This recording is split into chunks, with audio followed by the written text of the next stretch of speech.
Once again, on behalf of Paulines Publications, we are welcoming you again to this auspicious day, International Day for Rivers. And we've had a nice activity planting 2 trees, Ayo 1 and Ayo 2. Ayo! Ayo! Ayo, yo, yo, yo, yo, yo, yo. Ayo, yo, yo, yo. Ayo, yo, yo, yo. I'm wondering, where is our drummist? Because we need to accompany it with drums. Sawa, sawa. Ayo, yo, yo, yo. Ayo, yo, yo, yo. Ayo, yo, yo, yo. And the ones who've joined us, feel free and welcome. Ayo, yo, yo, yo. Ayo, yo, yo, yo. Ayo, yo, yo, yo. Ayo, yo, yo, yo. Now we have the drums. We'll combine with the drums. And our God-given drums, our hands. Sawa, sawa. Ayo! We clap. Ayo! Ayo, yo, yo, yo, yo, yo, yo. Ayo, yo, yo, yo. Good. Now we are calling our story. And our story is coming from far. So let's welcome our first story. Ayo! Ayo! Ayo, yo, yo, yo, yo, yo, yo.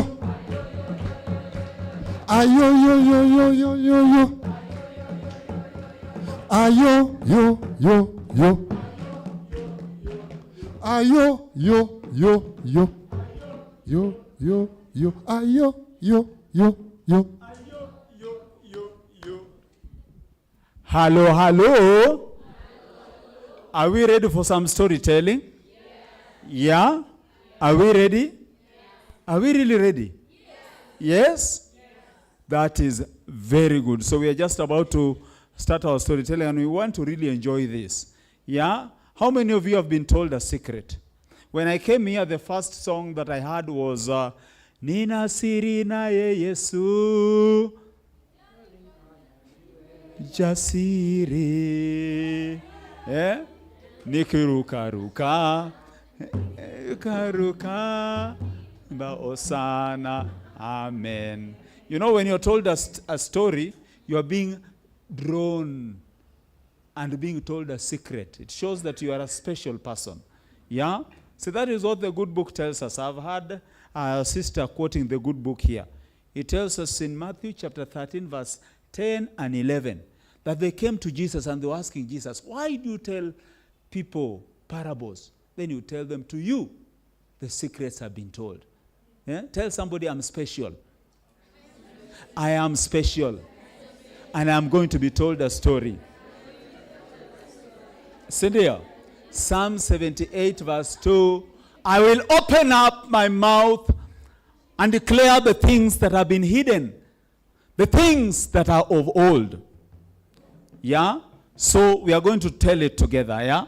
So just say, yeah, we want to, this song about Owang winyo marasure kadan. We want to sing that song, eh? And what is your response? What is supposed to be your response? Sebe kadano. Say kadano. Kadano. That is how we are going to call our story today. So, winyo marasure, owang winyo marasure. Winyo marasure, owang winyo marasure. Winyo marasure, owang winyo marasure kat. Winyo marasure, owang winyo marasure. Winyo marasure, owang winyo marasure. Winyo marasure, owang winyo marasure kat. Winyo go bombe, owang winyo go bombe. Winyogo bombe, owang winyogo bombe. Winyogo bombe, owang. Owang winyogo bombe kadano. That was a praise song that they used to welcome Owang, the bird that lived in the forest. It lived with a young family. Yeah?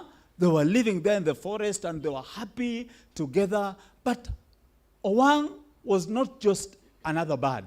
It was a bird that would really help people. You see, the king of this kingdom, King Kwete Buonjo. Everybody repeat it with me. King Kwete Buonjo. King Kwete Buonjo was an evil king. He was not like the good leaders that we have here today. Our father, I can see my leader is also here. He has come also to be with us. He was not like these good leaders, the MCAs, the good leaders that you have around you, your chief. No, this was an evil king. There were only three things that humored him. Your ability to show total loyalty to him. Whenever he sneezed,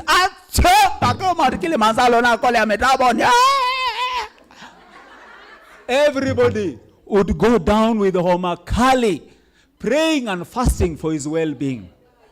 And whenever he belched, the entire kingdom would just stand and hail him as king.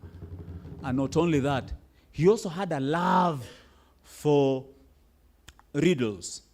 And he was a master riddler. So whenever he would pose these riddles to you, and your mind was not agile enough, you would be prisoned. You would be taken in, thrown into the dungeons to rot there. So he had a love for riddles, and he used to, many times he used to just tell people the riddles. So at one particular point, he went to the people who were living in the forest, and he gave them this riddle about the cockroach that was always wandering around the kitchen floor, chasing after its own shadow. The guys were unable to answer. When they were unable to answer, just imagine what he did. This guy also loved money. He cut all the trees and burned them and made charcoal and sold them, and he became rich. And the people cried, "Oh, Kaliembeba ni kalanda kumunya, Kaliembeba baya, Kaliembeba baya, Kaliembeba ni kalanda kumunya, Kaliembeba ni kalanda kumunya, oh Kaliembeba baya, Kaliembeba ni kalanda kumunya." They cried and cried and cried. Once again, he would go where the rivers were. Yeah? And you see, he once again posed another riddle. A riddle about the kangaroo that kept fighting with its own image, looking at the mirror and fighting itself. When the people were unable to answer, what do you think he did? He said, ha, ha, ha, ha, ha, ha. I know what I'm going to do. Venice was built on a water mass. I'm going to build Venice. I'm going to build my own Venice on the rivers and on the lake, all surrounded in one place. And when the people heard that, they said, "We've had enough. We've had enough. We've been told the importance of the rivers." Yeah? The good book tells me in Psalms 46 verse 4, it says, there is a river that makes glad the city of God. Yeah? Where the mighty God lives. And it will not fail. God is going to help it at the break of dawn. And I know he's going to also help the rivers. Yeah? See, we are told in Genesis chapter 2. Somebody quoted the Bible here. Genesis chapter 2 verse 10 to 15 there. It says that there was a river that watered the beautiful garden of Eden. Yeah? And it had 4 headways, 4 headwaters: Pishon, Gihon, Euphrates, and Tigris. Really? Can we leave this person to just build whatever it is that is calling another that city of Venice? No, we cannot allow this to happen. And they cried out, "Kaliembeba, Kaliembeba ni kalanda kumanya, Kaliembeba ni kalanda kumanya." Oh, they were crying about the trees that gave them food. That was also a promise. Actually, it was given to them that the trees that have fruits and seeds in them, those are going to be your food. Yeah? So they cried and cried, and King Owang Winyomara Sure heard about it, had the cry of the people. And just like he used to do, he once again came to their assistance. He was also a master riddler. So he agreed that he was going to come and help them, because he knew that the trick that the king was using riddles. So he agreed that he was going to answer any riddle that the king was going to pose. So the king said, yes, after 3 days, come and we are going to have the mother of all riddles. So on that particular day, after 3 days, we will meet and have the mother of all riddles. After 3 days, they all assembled. Everybody assembled in the kingdom. They were ready to see what was happening. They feared for Owang Sure. They really, really feared. The king was there. And the guards were also ready to take Owang and throw him into the dungeons, to rot there, if he was not going to answer this one riddle. Yeah. So he said, if Owang is going to answer this riddle, I'm going to give him 6 pots of gold. 6 pots of gold? And not only that, I'm going to give him half my kingdom. He was being careless. And not only that, I'm going to give him the hand of my beautiful daughter in marriage. And not only that, I'm going actually to leave the throne for him. He was so sure about himself that he was going to win. So the day came, and everybody was assembled, and everybody was waiting for this mother of all riddles to be unraveled. So the king was there ready to pose it. And his trick was going to be simple. He was going to hold the beautiful Arabuko Sokoke butterfly in his hands. Everybody repeat it with me. Arabuko Sokoke butterfly. In his hands. And then he was going to ask him whether it was alive or dead. If Owang was going to say that it was alive, he was going to simply crush it secretly between his fingers and prove him wrong. But if he was going to say that it was dead, he was going to open up his hands and allow the beautiful Arabuko Sokoke butterfly to open up his beautiful wings and fly away, proving him wrong again. Yeah. So when they were ready, the king was also ready. He told him, in my hands. Everybody shake it with me like this. In my hands. I've got the beautiful Arabuko Sokoke butterfly. Is it alive or dead? People were wondering, really, how? People wondered how to answer that, really. And they were happy that actually they did not, when they heard about the prize that was being given, they did not decide that they did not volunteer themselves to also be with Owang to answer this question. So they were happy that actually they were not part of this questioning and answering. So it was held there. Is it alive or dead? Alive or dead? It kept echoing back and forth to everybody, and more so to Owang. It was not like Owang. Owang usually answered his questions within the very first 5 minutes, but this time around it had taken 10, 15. Oh, the mother could not handle it. She just pierced the air with his cry. Every other person was just moaning and just groaning under their breath in hushed tones.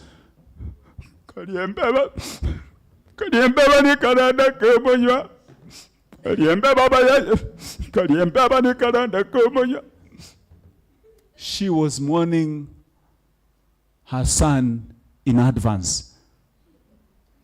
So finally, Owang was ready to answer. So he took an empty bottle and gave it to the king. The king looked at it. The king was a bit confused.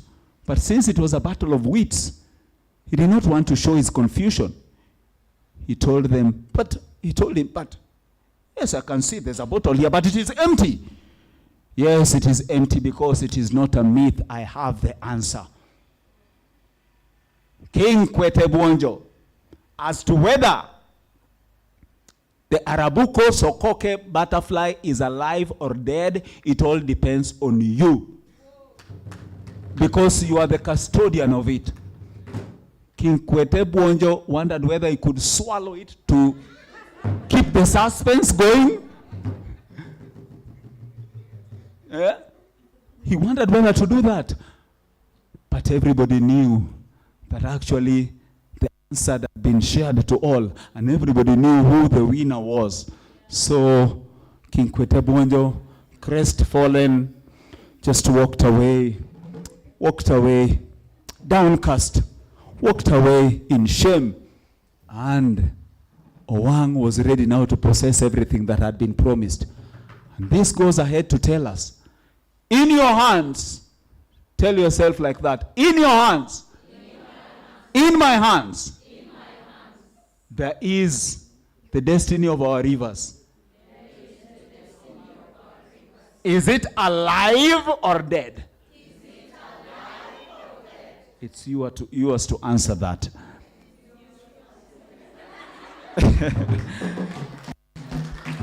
Winyo marasure, owang winyo marasure. Winyo marasure, owang winyo marasure. Winyo marasure, owang winyo marasure kat. Winyo marasure, owang winyo marasure. Winyo marasure, owang winyo marasure. Winyo marasure, owang winyo marasure kat. Winyo go bombe, owang winyo go bombe. Winyo go bombe, owang winyo go bombe.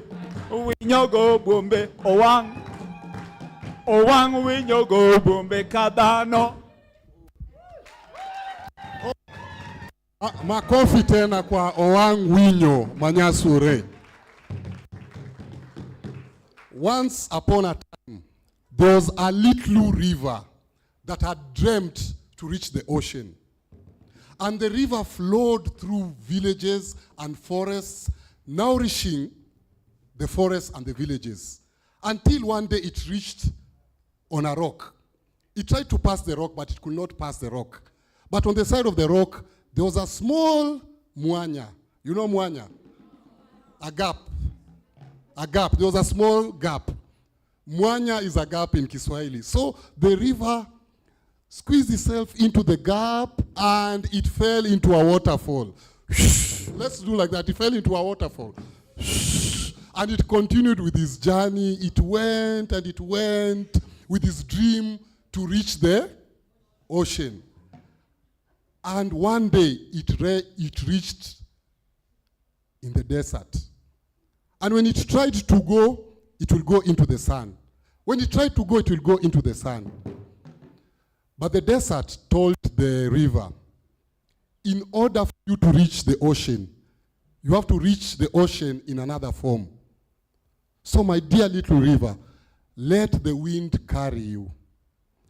And the river allowed the wind to carry it. And it carried it, and it carried it, and it turned into a cloud. And it went, and it went, and it went. And one day, it smelled salt. And it had reached the ocean. It could see the ocean. Although it did not go into the ocean, it was there above the ocean. Sometimes our journey can continue through transformation. So let's clap for ourselves. As the little rivers we are. And this story gives us our context of this piece of cloth. You see this piece of cloth behind us? It's a small river. And this piece of cloth, it has been decorated by indigenous people from different parts of the world, from Colombia, from Brazil. And just like the little river, the piece of cloth went to Tanzania. We were together with our friends here from the UK. And we were handed this piece of cloth to bring it here to Paulines Publication. And we will also add our mark on the piece of cloth. And this piece of cloth will continue going on and on and on, just like our rivers. So let's clap for ourselves. And let's clap for the wonderful sisters for coming up with the wonderful creations of the river. Because everywhere this piece of cloth travels, they come up with different creative ways of playing with the cloth. So let's clap for ourselves. And now we move on to our next section, which is the screening of one of our films we did. This film is called Rhythms of the Land, and we developed it in partnership with the British Council and Amani People's Theatre and Zamaleo Act. And we realized that stories of land are also stories of water. So we did this film. We are working with the youths, the Kenyan youths, and also the youths from Northern Ireland, and also Birmingham. And we developed the film, and after developing the film, still our partners had our call to also develop another film about our precious gem, Ondiri, the wetland. You know of Ondiri, the wetland? Mnajua Ondiri? You don't know Ondiri? It's the second largest bog in Africa after Douala, Cameroon. And just like forests, wetlands are carbon sinks. So if we lose our wetlands, like if we lose Ondiri, it will be a carbon bomb. It will be a carbon bomb. So wetlands are really precious. Yes? Where is Ondiri found? Okay. Ondiri is a place in Kikuyu. So, next to Alliance Boys. So Ondiri has many myths because many years ago, people say it's a shining lake. It's a lake that has an underground passage, whereby it is believed, mythology says, if you fall into that lake, you'll be found in Lake Naivasha. Yes. And also Ondiri comes from the Maasai word meaning colobus monkey. You know the colobus monkey? So it comes from the Maasai word colobus monkey. And like the colobus monkey were there many, many years as the custodians of Ondiri. So those are the stories that we are developing for our next film. And we will start our film about rhythms of the land. Karibuni.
Play Kenya 2025 brings together Amani People's Theatre, the Playhouse, Zamaleo Act, Warwick University, and the Gap in Birmingham to address cultural and environmental challenges through performance and youth engagement.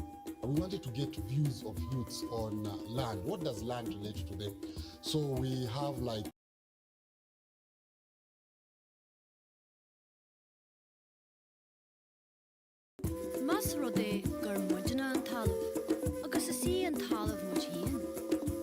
A damages the soil, destroys itself. Fair Play Kenya 2025 brings together Amani People's Theatre, the Playhouse, Zamaleo Act, Warwick University, and the Gap in Birmingham to address cultural and environmental challenges through performance and youth engagement. We wanted to get views of youths on land. What does land relate to them?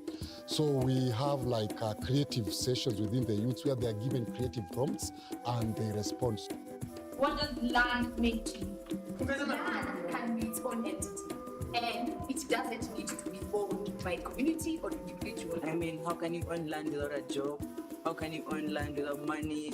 Our land and our nature is our resource, so we shouldn't mistreat it because we'll soon be left with nothing, and that every action has a consequence. Appreciate nature and have time with it because it can benefit us mentally. Has got like big space and have beautiful views. A lot of history comes with the land. Welcome to Birmingham, for those of you who haven't been here before.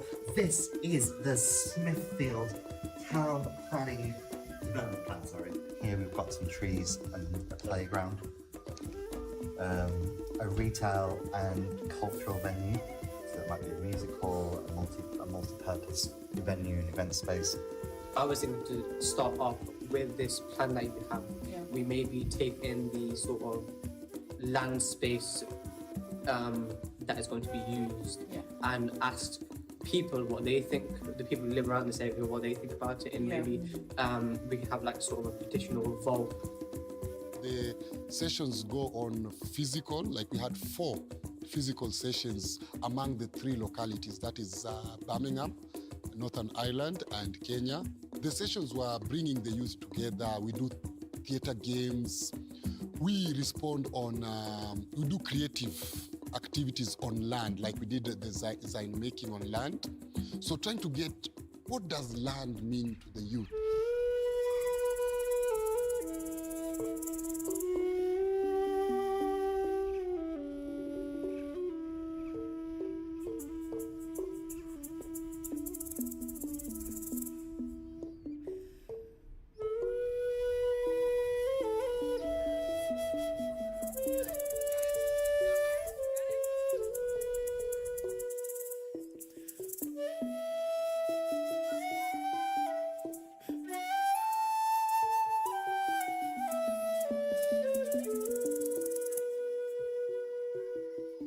So we've worked with participants to explore things like the connection between Celtic culture and the land. Do you know what this is? A mushroom? I think it's an egg. A ball. Do you know what it is? Is it hard? There would be some parasite growing inside it. Don't break it because there's something growing in there. Is that another one? Or is it just It could be a type of wasp. wasp?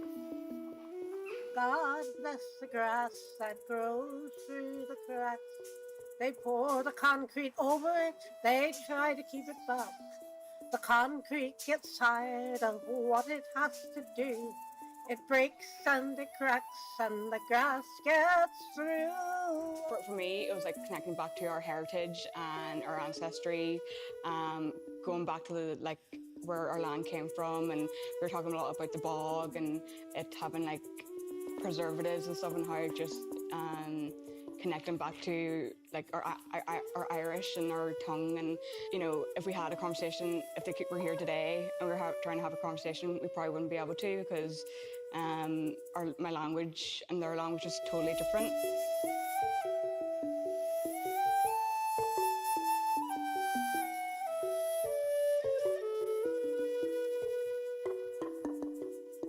Our human activities on the land are affecting us. Welcome. I'm really pleased to welcome you here to Birmingham City Council's Planning Department office.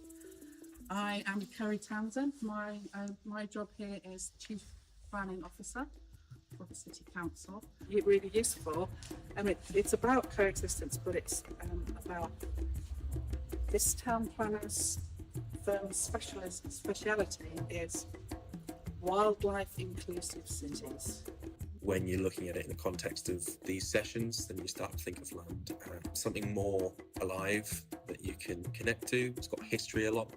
There's the topic of land injustice around so much of the land being inaccessible to the public, but the actual nature and the creatures that live on our land, on this land that we call our land, is far more of an urgent, pressing matter. You know, creatures, depending on the animals, they are sometimes treated cruelly by humans, mistreated, misused, used for the gains of people, and then we start to lose many wild creatures.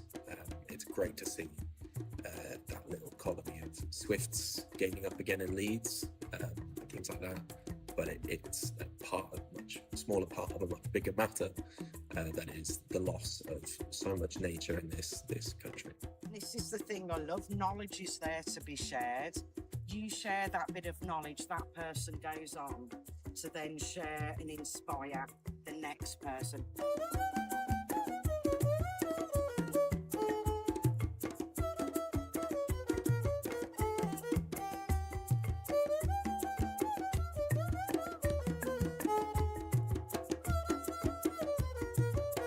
Through Fair Play Kenya 2025, we aim to strengthen cultural exchange, spark creative innovation, and empower communities. The program creates platform for artists to learn from one another, share practices, and grow professionally.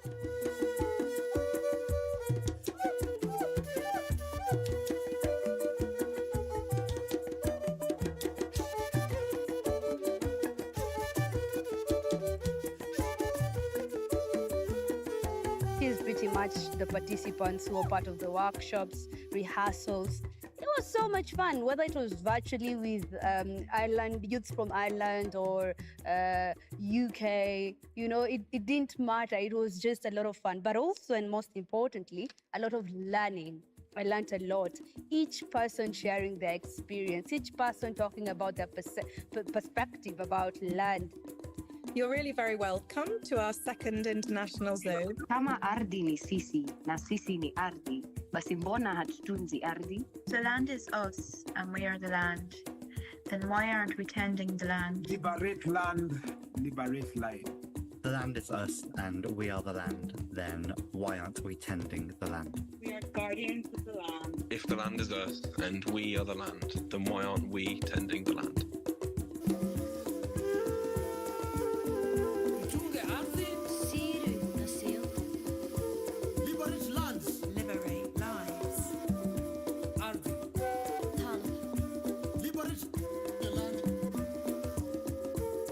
It's never too late for you to make a difference.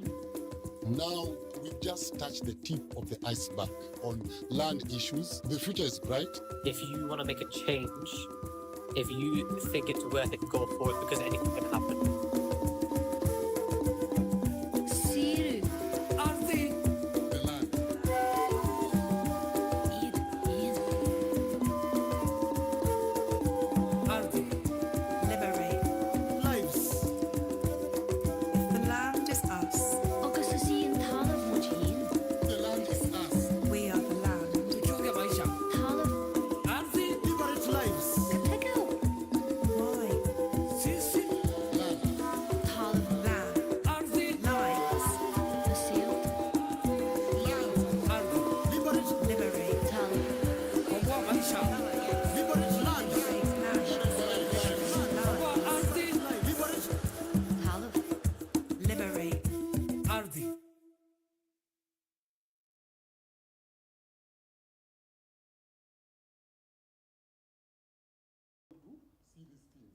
And so we developed a short, the pictures that we've been doing, like the pictures that we took on Undiri. And on this project we're working with... They say that what belongs to you will never pass you by. Our partner in Northern Ireland. So also Northern Ireland is blessed with wetlands. And do you know a wetland in Kiswahili, inaitwaje? Unajua wetland kwa Kiswahili inaitwaje? How do you call a wetland?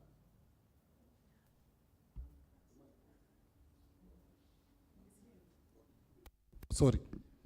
Do you know the name of a wetland in Kiswahili? Uh-huh. Anasema chemichemi. Ni chemichemi?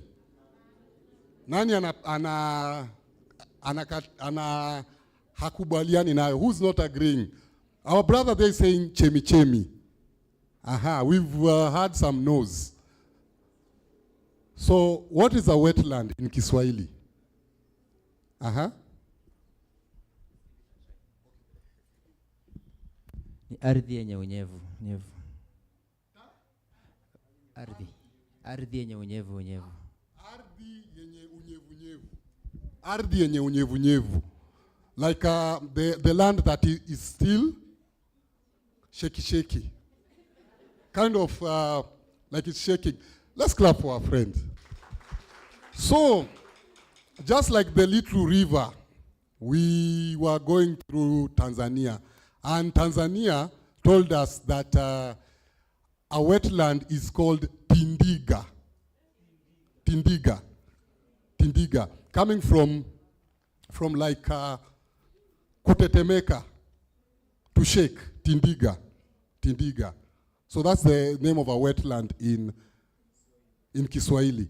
And so we had few showreels from what we are doing, the current work we are doing on Ondiri, and we'll have the film finished by end of March, because also our partners really wanted us also to see their Tindiga.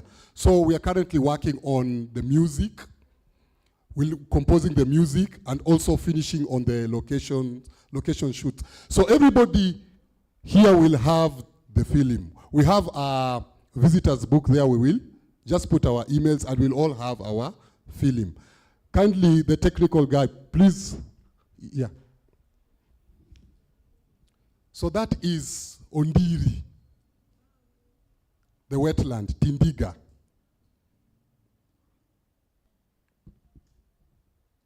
So like the wetland is a place where like the grass, the marsh have decayed over a long period of time.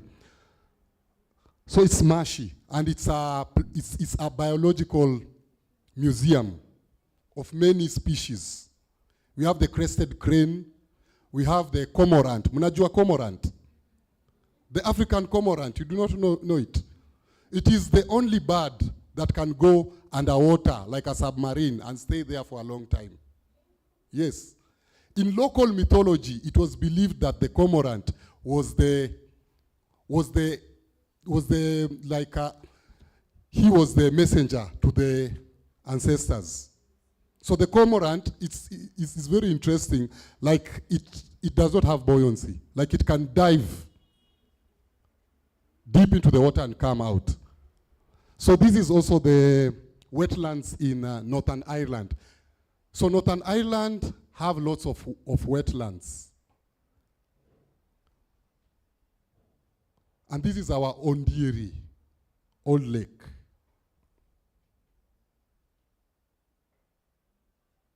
So actually when you step on the ground, it shakes. It bounces like a mattress. Tindiga, it bounces like a mattress. So it houses lots of species. Like we have species birds that fly from UK to Kenya, to the bog.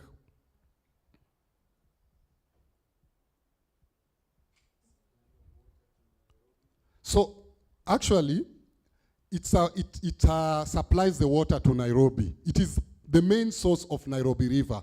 As you see it there, that's the main source of Nairobi River. And also it is believed that there are underground rivers that come from Aberdare. So it's an underground river system, just like our story that will pass through rocks and stuff.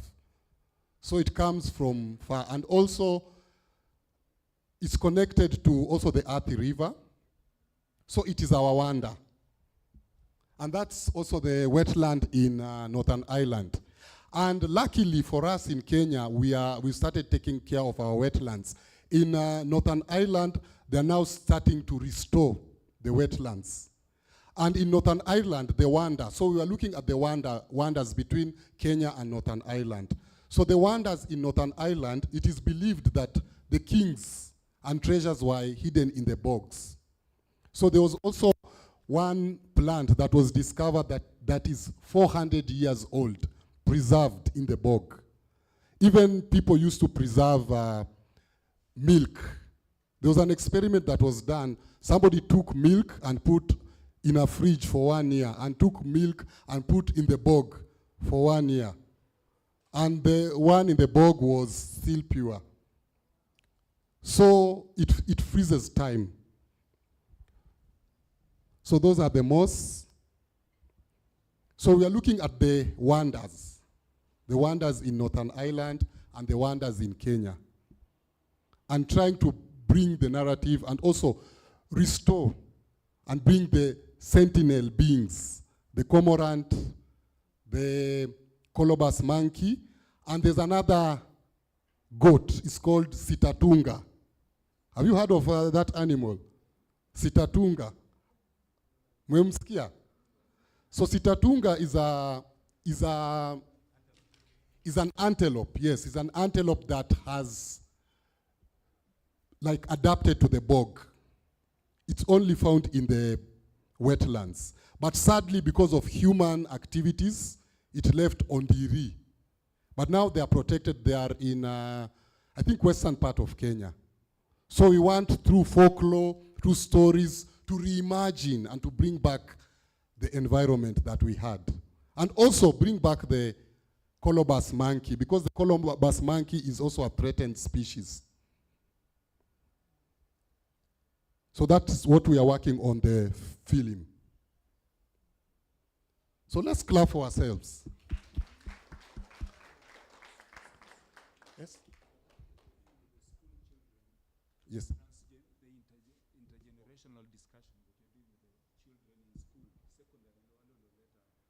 Okay, so my brother has reminded me of, we normally do programs of whereby we bring school-going children to Ondiri, like to try to have intergenerational dialogues.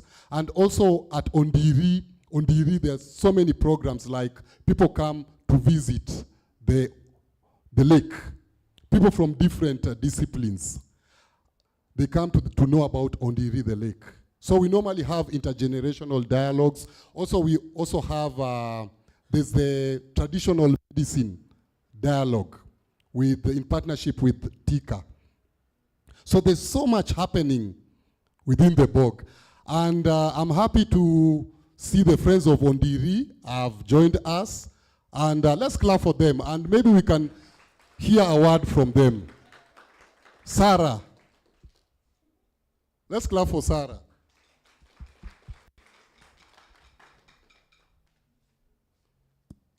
So after Sarah, we have a special presentation from our lovely novices. Yes, sawa sawa. So the novices, get ready. And then we'll be followed by some awesome poetry. Kutoka Manju, ambayo wametoka mbali sana, poets from far. Okay, welcome Sarah. Hello, hi, good afternoon. First of all, we would like to apologize that we are late. We had a function at the wetland, so that's why we are late. Our apologies. But to introduce myself, my name is Sarah. I am a member of the Friends of Ondiri Wetland Kenya, popularly known as FOC. I have my colleagues there. Yeah. So, Friends of Ondiri Wetland, as John has explained, we are a community-based organization. So what we normally do, we protect the wetland. We also restore the wetland, and we advocate for the wetland and the tributaries around it. So the reason why Friends of Ondiri came to be is because maybe like 15 years ago, the wetland was disappearing. People used to pollute, there was extraction of water. People used to farm because the wetland was just idle. Actually, it was used as a dump site for all all the rubbish, it was used as a dump site. So we saw there is need for restoration of the wetland. We saw there is also need for the community coming together and form maybe an organization that is going to work in regulating and protecting the wetland. And right now, we have been, it has been a journey of 10 plus years, but from our official registration, it is only 10 years. But we are proud to say that Ondiri wetland is the best conserved wetland in Kenya. And it has not been an easy journey because we have faced so many problems, but right now we can say that we are working towards even maybe entering into the tributaries of the wetland, because last time we had our Mazingira Day and we were able to plant over 10,000 trees along the tributary of the wetland. So it is a journey that we are hoping that everyone who will be ready to come together and let's support our wetland, because I mean, it's without our wetlands, I don't know what Earth would be all about, but we are really glad that we see people coming together and supporting us. Thank you so much, John. Makofi mengine tena. Yes. So as the novices prepare themselves, if you have questions, if you really want to know about the wetland and the process, it is your time. So I'm opening it to the audience. If you have questions, if you want to know what is a wetland, what is the difference between a wetland and a peat bog? Science, yeah? Questions? Okay, yeah, we have okay, Mike here. And kindly introduce yourself. Where are you coming from? What is your relationship with the wetland or the rivers?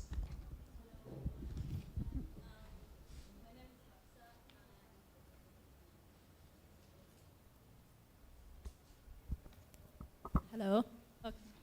So my name is Hafsa, and I work with a cultural organization. And my question is, I also work with John.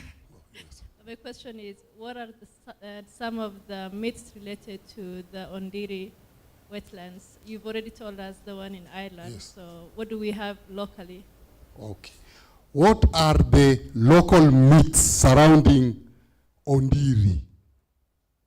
We have friends of Ondiri here. What are the local myths surrounding Ondiri? And introduce yourself. I'm Kimani Joseph, a member of the Friends of Ondiri Wetland. Yes. One of the most common myths about the wetland, back in the day, young boys used to make a hole here, make a hole there. On the bog, the pit, like the blanket on top of the lake. And they drowned quite a bit. So their parents came up with a myth. Once you drown there, you'll come up in Naivasha. But it's been proven. Naivasha, it's in Rift Valley, and Ondiri, it's in a highland of the central region. They are of different levels. At Ondiri at 2,100 meters above sea level altitude, and Lake Naivasha at around 1,800 meters above sea level. So it was debunked. But that is one of the most common myths, that once you drown in Ondiri, you will end up in Naivasha. Let's clap for Kimani, Kim. And it also sends me thinking the role of myths in conserving environment. The role of myths in conserving environment. So let's clap for them.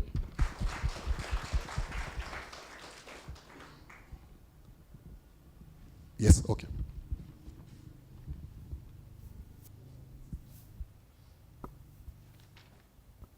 Good afternoon. Good afternoon. Me and John, we did a little bit of research on Ondiri. We've been there severally. Yes. Me and him. And we had stories. We documented a lot of stories. And yeah, Kimani just debunked one of them. And there is another one about the Columbus monkey. It's a Maasai name. So when the white men came to Kikuyu, that area was it was a dairy farm around Alliance High School, Alliance Girls, that area. It was the white man had put up a ranch. So they used to rear cows for milk, basically. But they called it the Old Lake. Kahenia means the shining lake. Kahenia, shining. But the name Ondiri, people debunked it from the name, like the Kikuyu could not pronounce Old Lake. So they used to say Odiri. Ondiri, okay. But yes. When we went somewhere with the friends of Ondiri, meet an old man, a professor, Professor Mbogwa, he told us that actually it's a Maasai name named after the Columbus monkey, Ole Ndere, which means now the name for the Columbus monkey. And now what John forgot to say is that that monkey, that Columbus monkey, you don't see it. You know the Columbus monkey, the one with the white back, yeah? Yes. It is special. When you see it, it means what you were saying, sentinel. It's like a... Sentinel. Yeah? It's like, it has some divine thing attached to it. So it used to be there, and they used to say it was the one which used to greet the sunlight in the morning, because there used to be a mogomo tree there. But because now the friends of Ondiri can tell you what happened, now they are trying to, conserve and preserve that was a forest area. So that's why it's called Ole Ndere. But Ondiri now is a corruption of Old Lake. Okay. Thank you. Okay, wonderful. Let's clap for Samora. So we've been digging deep. We've been visiting the bog together with friends of Ondiri. And as storytellers, we are keen to hear stories. There are so many stories. There are stories about the sentinel beings there. There are also human stories surrounding the bog. And it also leads us to the relationship between the ecosystems. You see the Columbus monkey and also the trees and different people. So the novices, are we ready? Tuko tayari? So let's welcome our wonderful novices.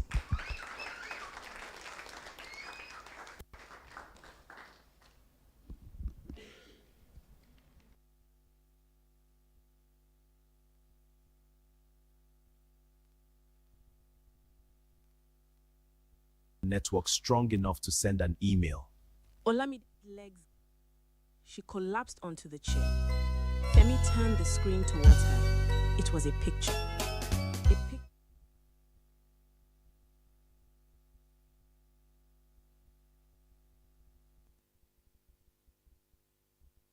I'm here.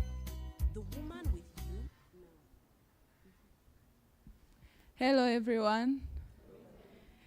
And we are novices, and we have a story to share in form of a song and an act. And this song is adopted from the song called My Testimony by Destined Kids of Nigeria. So enjoy.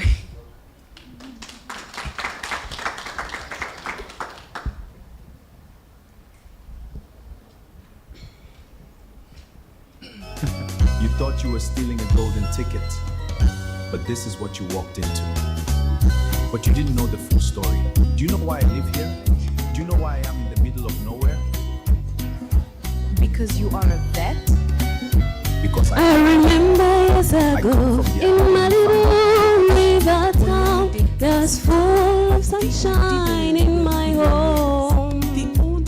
There's clean water to drink, clean water to wash. Everything was just going on and well. Who couldn't hold a conversation about I used to see so many women working in their gardens, carrying their muchicha and sukuma. They would sell and get some money, taking care of their homes. Everyone was so healthy and alright. My mommy told me, daughter, our God is good. He has given us the river, nourishing us. We must care for it, because this is what we have. We must keep it safe and sound, keep it clean all the time. I am not calling the police. That is too easy. Told me, daughter, our God is good. He has given us the river, nourishing us.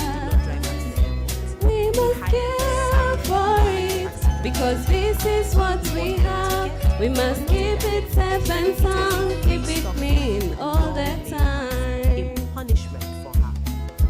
2 days later, Olamide arrived at the Lagos airport. She looks like a mad woman. She was wearing the thick winter coat because she had no other clothes, sweating profusely in the Nigerian heat. Her makeup was smeared. She didn't. But one day in our town, there were cries everywhere. Children were vomiting with cholera. The sweat poured off her lap. Oh, the garden had been flooded, and the people's arms all sweat. Everything was just going down and down. I thought she went to London to marry Prince And the river was no longer clean. It was full of plastic waste. It was flooding, killing my papa. And for me it was like a dream. I don't know what to do. I began to shed tears from my eyes. My auntie told me, daughter, don't cry. Let's wipe away our tears and do something. Let us work so hard so that this won't happen again. We'll protect our river bank, our waters and our lives. My auntie told me, daughter, don't cry. Let's wipe away our tears and do something. Let us work so hard so that this won't happen again. If we protect our river banks, our waters and our lives. I am sorry.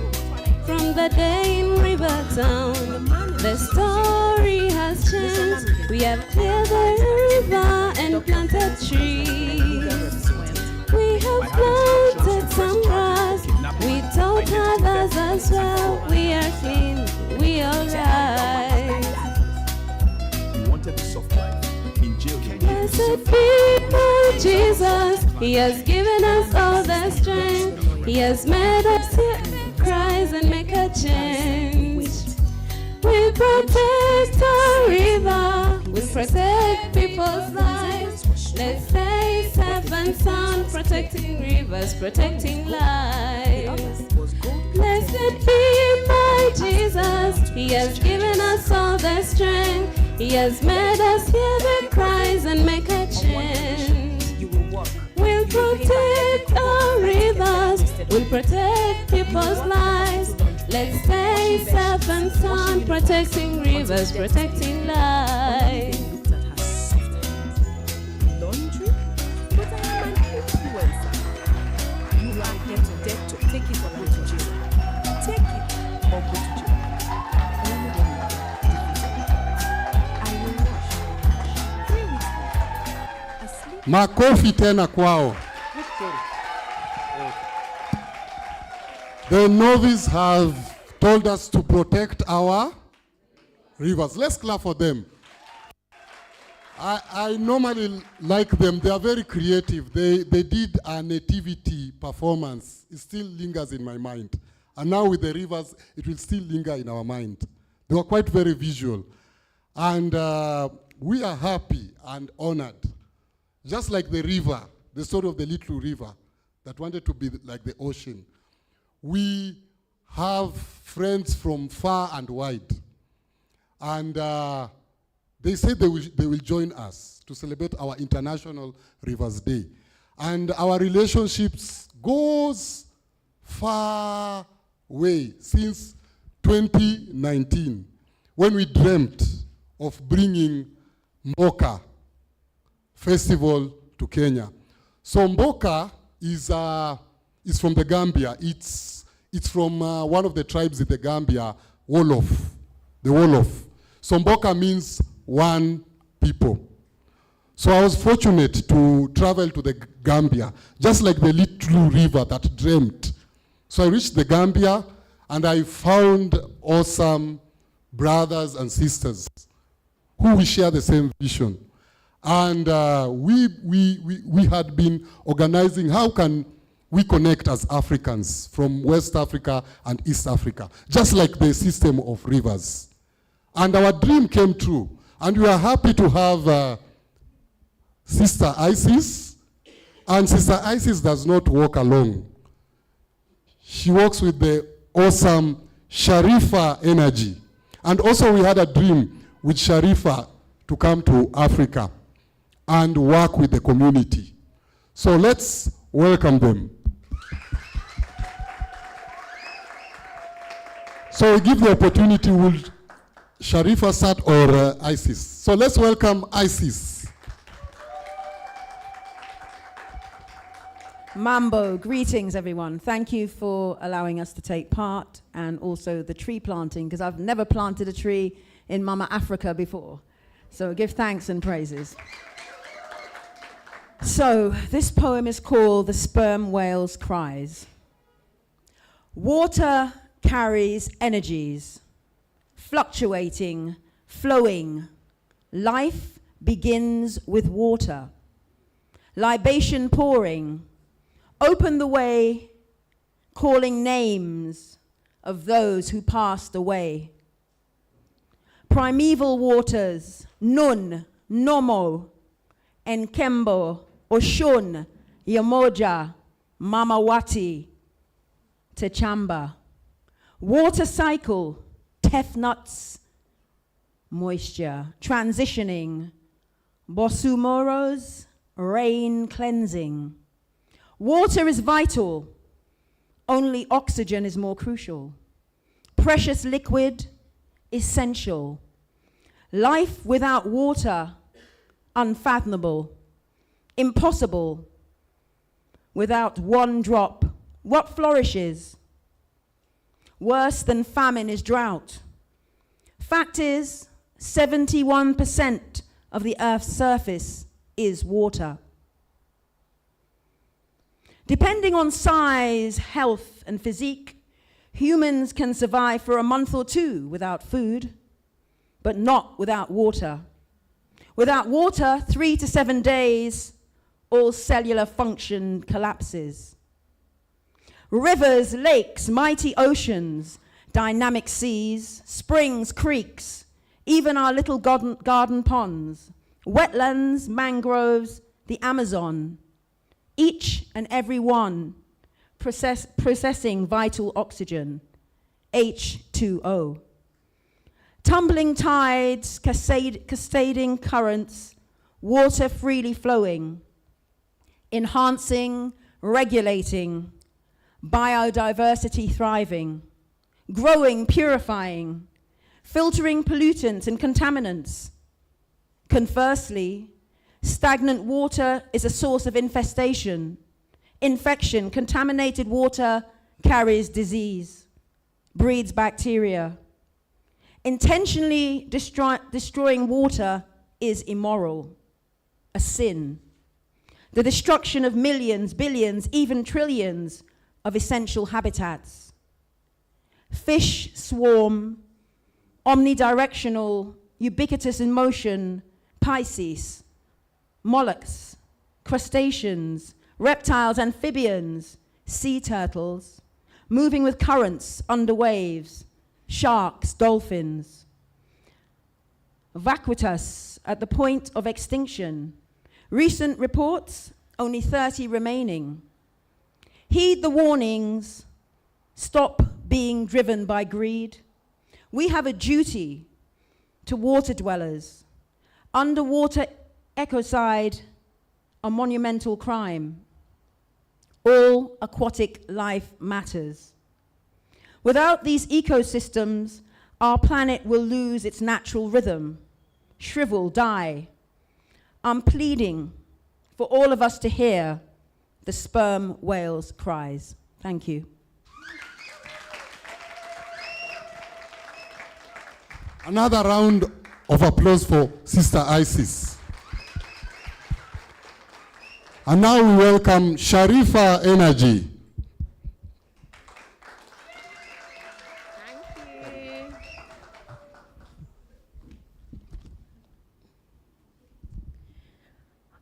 Hi everyone.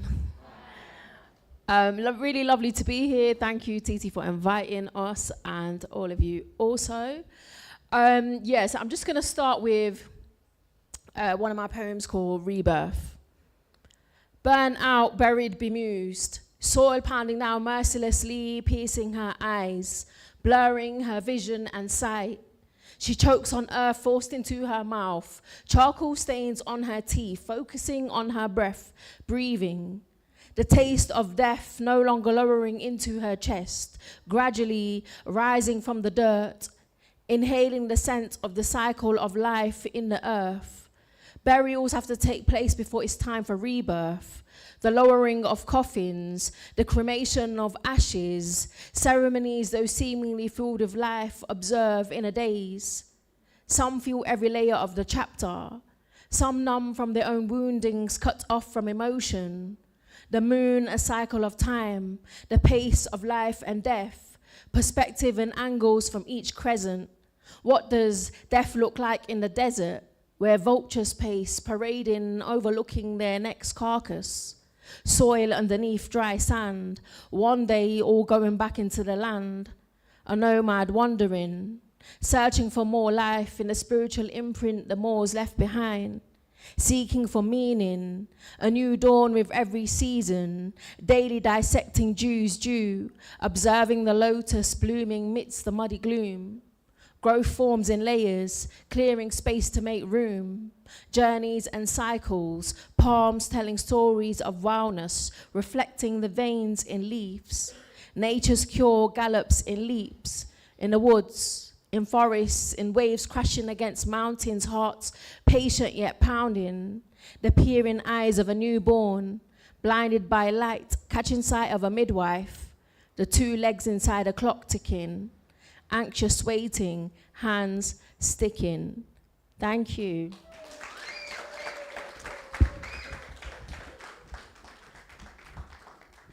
The next poem that I'm going to share with you is from my collection Galaxy Walk, and it's inspired by my time.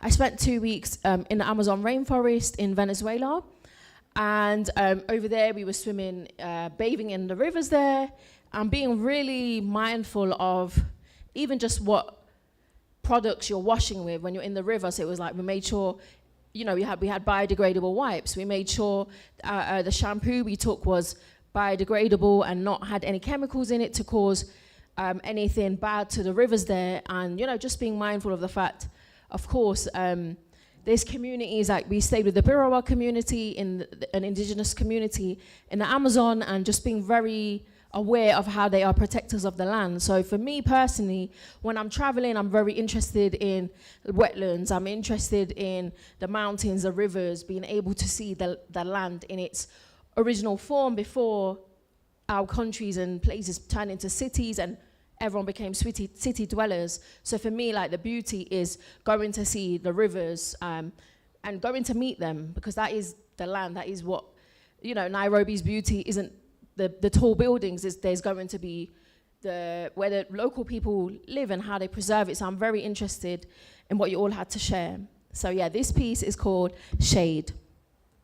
When journeying through the Amazon rainforest, ancient trees shielded from sweltering sun, beating down on open pathways, lava rock mountains, trees offer shade by the riverbank, gliding across sherbet pink sand, glorious shades of leaves, infusing senses with life when eyes meet, shade when lunging uphill, the gentle breeze as it fans its feathers, welcoming tranquility in fierce desert heat, where mothers have stopped to breastfeed.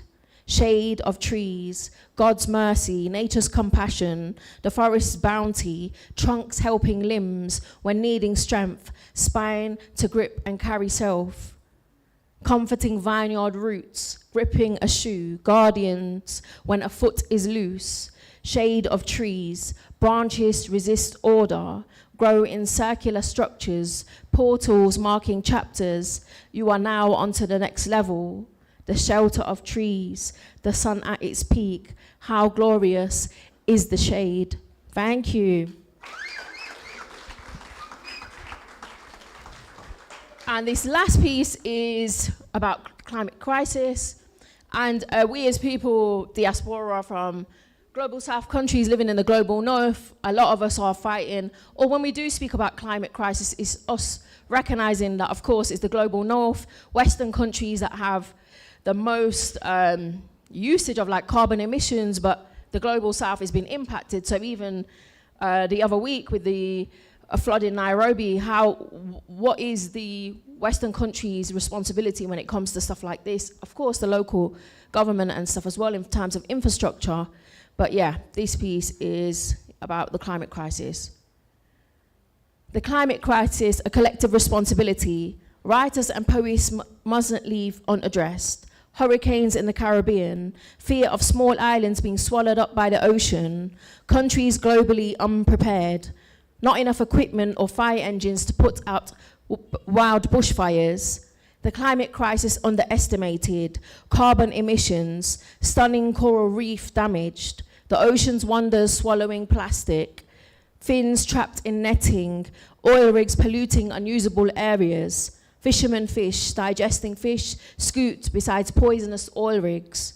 Gaza bombarded with tons of bombs, equating to more nuclear weapons than used in Hiroshima and Nagasaki. Locals walk around inhaling toxins. Trinidad sells hurricane safety packs by the supermarket's cash desk. Traveler communities left to inhale toxins under the Westway. Lifespans reduced, quality of life impacted, children oblivious, huffing mid-kicking ball, the climate crisis, temperatures rising, the global south bearing the most brunt, shrugged off as collateral damage, climate crisis, writers' responsibility, not solely just stop oil activists, locked up for years in so-called Western democracies, foreseeing the future, attempting to protect the planet. The future will vindicate them. Will today's babies get to travel and witness the world? Will countries, especially islands, be removed from flight destinations?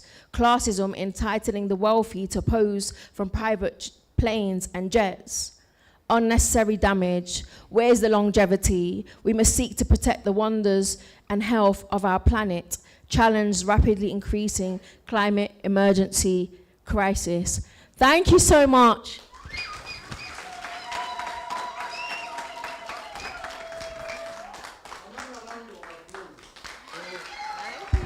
Powerful poems. And I am joined by my co-hosts. My co-hosts. Ayo! Aha. My co-host will say his name.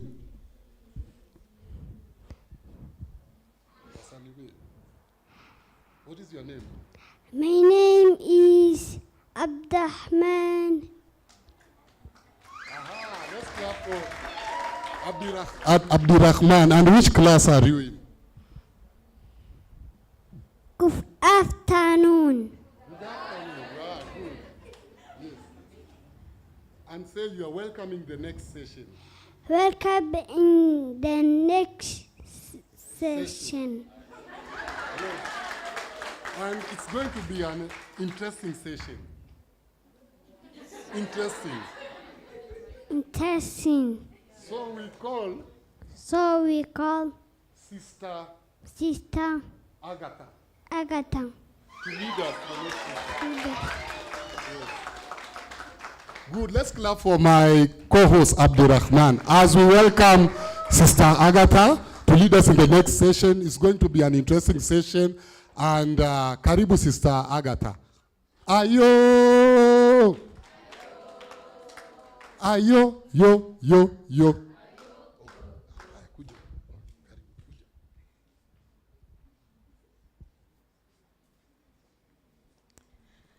Good afternoon, everybody. Are you happy? Say ayo. Ayo, ayo, ayo, ayo. So we are going to begin a panel discussion and on this important day, the International Rivers Day 2026. The theme of this International Rivers Day is Protect Rivers, Protect People. So today we gather to mark International Rivers Day, reflecting on this theme, Protect Rivers, Protect People. Rivers and wetlands, as we have heard, are essential for life. They provide water, support biodiversity, regulate climate, and sustain livelihood for millions of communities across Africa and beyond. So protecting rivers is therefore not only an environmental issue or concern, it is also justice, about health, about peace, and the future of our communities. So today's panel brings together voices from faith communities, arts, advocacy, religious leadership, and environmental health to reflect on how their organizations contribute to the protection of wetlands and river ecosystems. So I'm going to invite the people on the panel. And the first one is James Lupusa Taban. I hope I've pronounced the... James is from Laudato Si Movement, Africa region. Then the next one is Waminja Sarah from Friends of Ondiri Wetlands.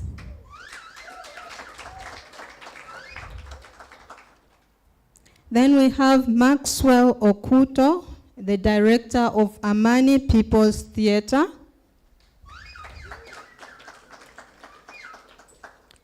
We have Sister Olga Masango, the directress of Paulines Publications Africa.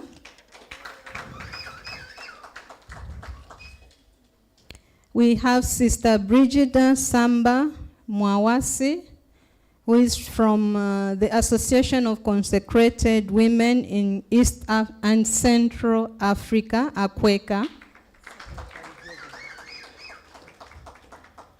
She is the Secretary General of AQUECA.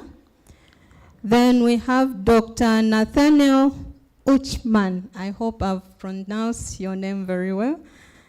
She is the Executive Director of ACOF, which is Africa Community and Planetary Partners for Health and Environment.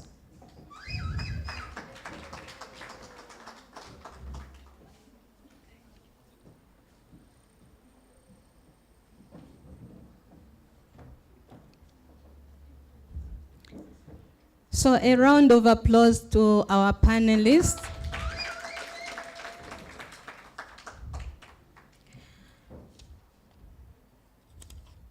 So to begin with, I'll invite each of the panelists to tell us a bit more about themselves and what their organizations do.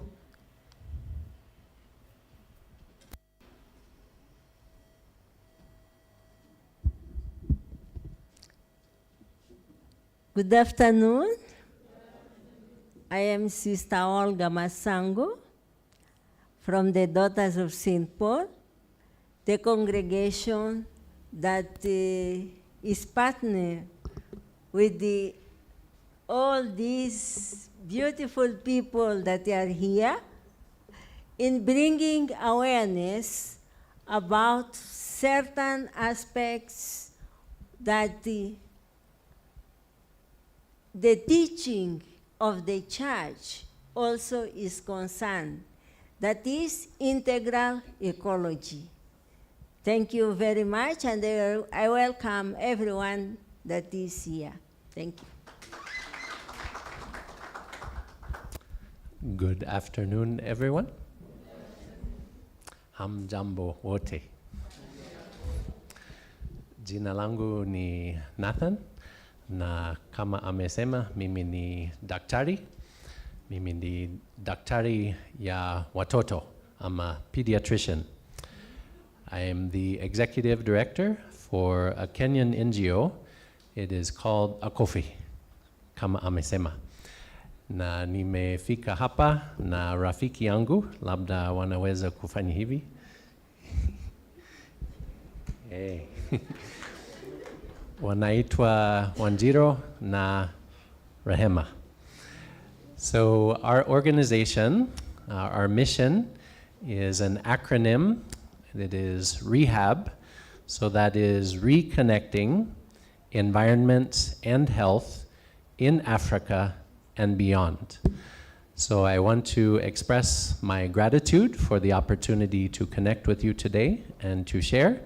And we are really looking forward to seeing how we can move forward together to heal the relationship between the people and our one shared home on planet Earth. Asanteni sana. Good afternoon, everyone.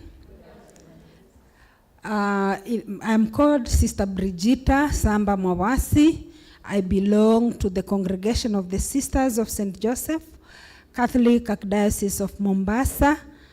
I am here on behalf of the Association of Consecrated Women in Eastern and Central Africa, ACWECA, which is the regional association of all women conferences, national conferences. For those in Kenya, you belong to AOSK. So AOSK, Association of Sisterhoods of Kenya, is a member of ACWECA. I've seen people from the region. The ACWECA comprises of 10 countries: Malawi, Uganda, Ethiopia, Eritrea, Sudan, South Sudan, Tanzania, Zambia, and Zimbabwe. So as ACWECA, we are also looking at empowered, consecrated women for deeper evangelization. And this is because as a church, what we are interested in is integral human development. There's no way we can think of the spiritual development of a human person if materially, economically, politically, socially, there are still issues. So we are happy to be part of this today as ACWECA and as women, consecrated women in the region. We work with communities across the region and beyond. Thank you.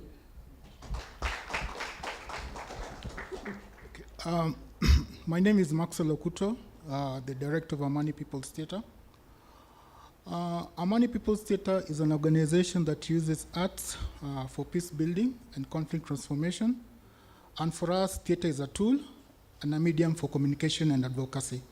We work in Kenya and internationally in the field of art. Thank you. Hi again. My name is Sarah Waminja, and as I had mentioned earlier, I'm from Friends of Ondiri Wetland, Kenya, a member of Friends of Ondiri Wetland, Kenya. So what we normally do is just the same: advocate, restore, and we work closely with the community. We also engage the community, the youth, the women, and we are so glad to be part of this.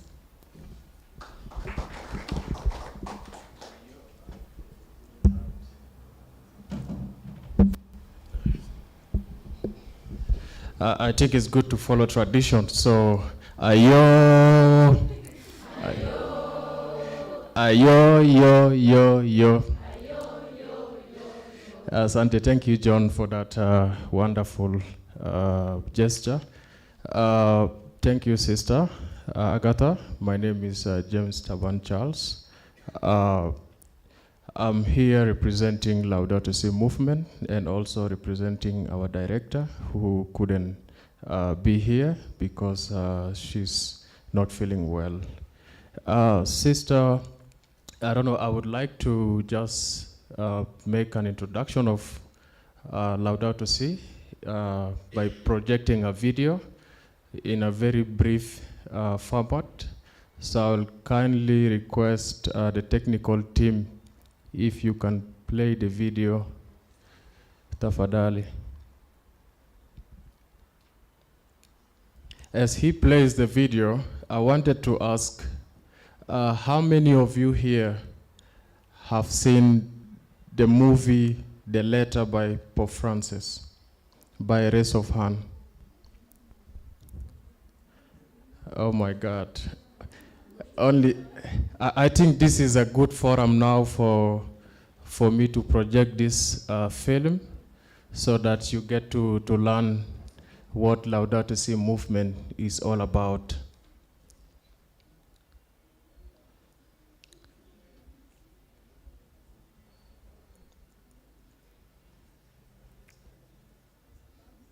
The Vatican releases Pope You Francis. can mute the volume, yeah, as I speak. Yes. So Laudato Si movement, we are a global Catholic movement, and we are working to ensure that we protect our common home, which is Mother Earth. Technical team. And so one of the key message in Laudato Si, which is the letter by Pope Francis, is that all of us are interconnected. You, me, our forest, our rivers, we are all interconnected. So if our rivers overflowed, it means it affects us. Sindio, if we burn our forest, it affects our communities at grassroots. And so if our communities are affected, we see cases of, people dying, yeah? We see cases of pollution, and also we see cases of us losing our livelihoods, yeah? Yes. Yes, this is the movie by Pope Francis, The Letter. And so, right now in Kenya, we are witnessing a very severe floods, isn't it? Last week, I could not, get to my house until around 2 a.m. in the morning, because it was flooded everywhere, And so we looked at news reports. So many people lost their lives. Those who could not make it home, they lost their lives, in attempt maybe to swim and so on. Many people lost their properties. Their vehicles were carried away by the flood, And this raised the concern that as communities, there's a need for us to protect our rivers. There's a need for us to restore our ecosystems. There's a need for us to protect our climate.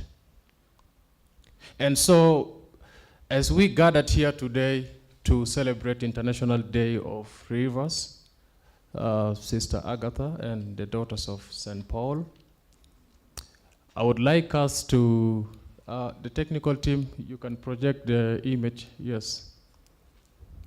I would like us to remember those who lost their lives last week during the floods, those who lost their properties during that, severe disaster.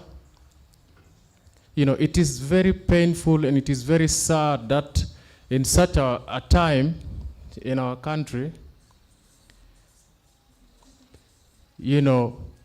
nature has decided to be very aggressive on us. And this ringed a bell. No, this is a wrong image. It's a wrong image.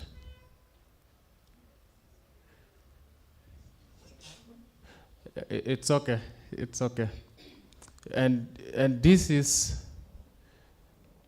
a moment for us, to remember those who lost their lives, and also, as we celebrate today, let us keep in mind, as the team says, let us protect our rivers and let us protect our people. Asante. Thank you very much. And so we'll go straight into our discussion. Each panelist will receive 2 questions at most because of interest of time. I would love to go on and on, but because of time, we'll have each 2 questions. And so I begin with Maxwell Okutu. Amani People's Theatre uses storytelling and drama. How can theatre and creative arts help communities understand the importance of protecting rivers and wetlands? That's a very good question. As you know, arts and theatre is the mirror of the society. So through storytelling and also creative performances, people can be able to relate to the issues in a subtle way through drama, where the performance will highlight the issues affecting rivers, more so, for example, pollution and all that. And again, in terms of storytelling, the communication bit of telling each other issues around ecosystem will all give an opportunity for people to highlight issues around environmental degradation in terms of how do we deal with these effects that affect our community in a creative way, and more so the creation of awareness by this medium of arts. Thank you very much. And to Sister Olga Masangu, Paulines Publications works in evangelization through communication. How can media and faith communication help raise awareness about the care and protection of wetlands and rivers? Communication can build awareness on the issues linked to ecological, integral ecology because of its own essence. Communication not only informs but forms the conscience of the person. On that note, for instance, as daughters of St. Paul, we use the social teaching of the church to be disseminated, like the teachings of Laudato Si, Laudato Deum, that is the great gospel about creation and how to take care of our common home. But also, we use communication, as we are doing now, through these awareness events, through these marketing events, I would say, that will help people not only to use social communication or digital communication, but bring together the traditional forms of communication blended with the the new forms of communication to raise that awareness so that the message may reach to all here in this hall, but also through the live streaming and various digital platforms to far and wide. Thank you very much, Sister Olga. And now I turn to Sister Brigita. Women religious work closely with communities.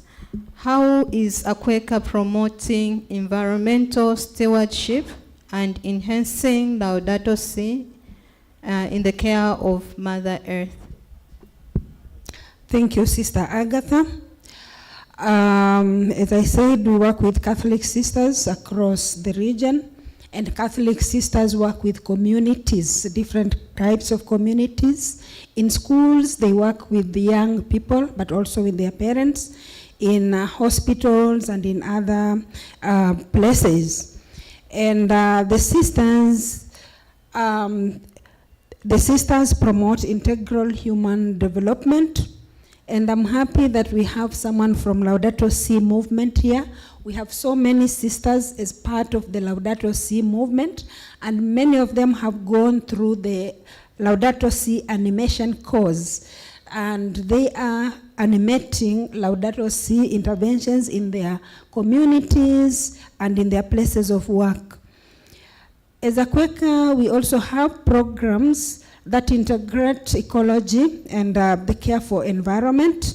We have also one of our programs that is actually about impact investment, the Sisters Blended Value Project. So many people, sisters are working in agriculture with the communities and with the youth and women.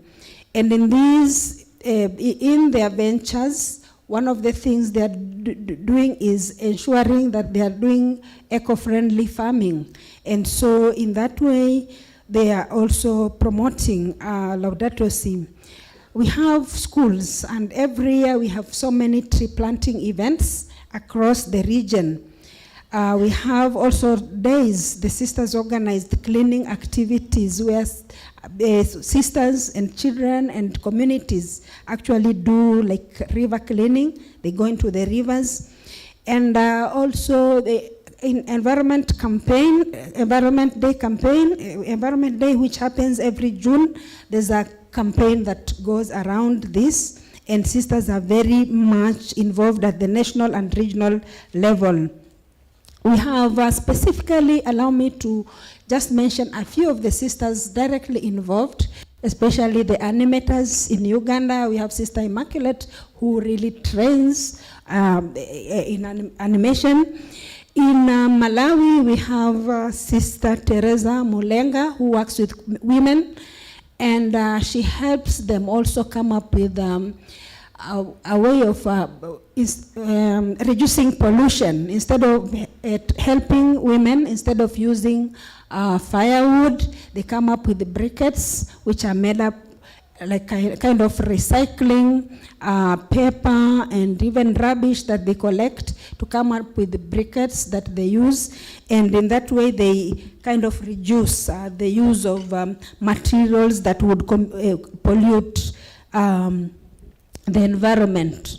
So we have also across all these countries, justice and peace and integrity of creation people. So that is a kind of formation that we are doing as a Quaker to ensure that we are forming the sisters so that they can also form the communities in justice and peace, in social justice, intervention for the environment, and the like. Thank you so much. Thank you very much, Sister.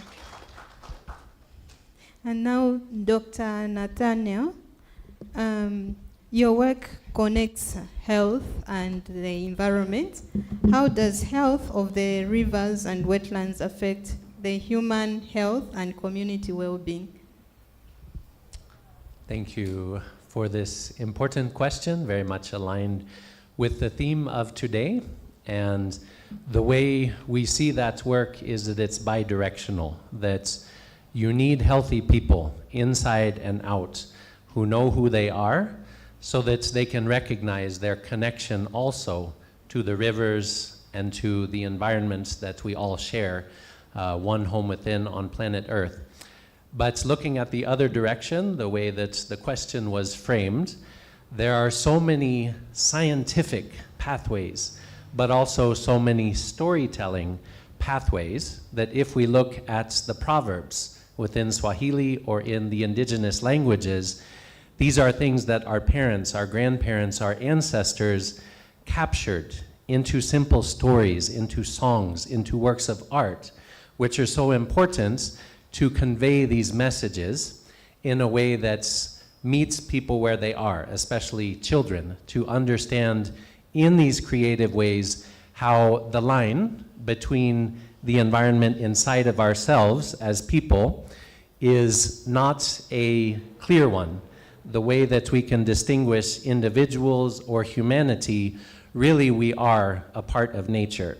And so it is important to look at the different methods, the different messages using both science and art through storytelling.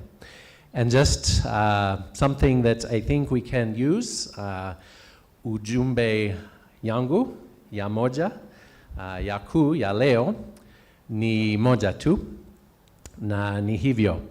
Kuna methali, na tunasema kwa Kiswahili, mtu ni watu. Sindio?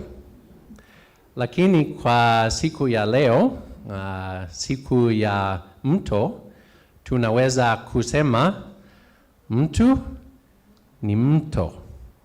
Pia mto ni mtu. Ni hivyo tu. Asanteni. Okay, just for the sake of those who don't understand Swahili, maybe you can Nitafsiri say. kidogo. Okay. So the Swahili word for river is mto. The Swahili word for a person is mtu. The Swahili word for people is watu. So there is a proverb in Swahili which emphasizes something like the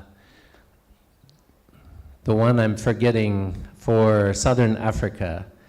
Knight, do you remember? Ubuntu. Thank you, thank you. So Ubuntu, it is a person is people, and that we are part of each other. And in Swahili, the proverb mtu ni watu is basically saying a person is people. And so for purposes of today, really trying to blur this distinction between people and nature, we can look at within Swahili these words that really just share one different letter and say mtu, a person, is a river, mto. So that's why we can say mto ni mtu, na mtu ni mto. A person is a river and a river is a person. And we have blood vessels inside of us, and using satellite imagery, there are interesting images which highlight this connection, how much, even visually, what is inside of us and what is on planet Earth through the vessels of the water, the rivers, the waterways. Really, it is more or less one and the same. Thanks. Thank you very much. Mutu ni muto. Now we turn to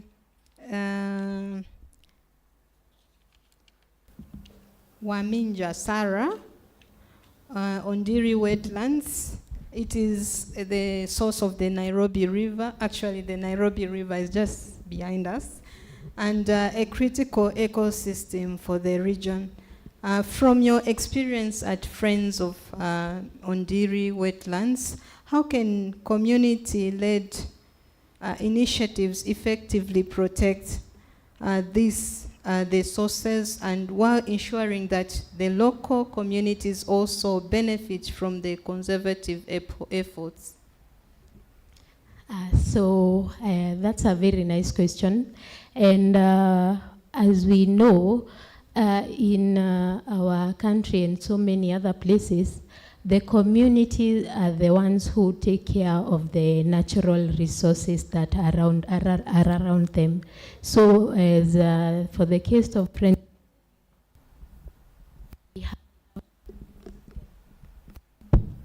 we have the case of Friends of and so many others. So you'll find that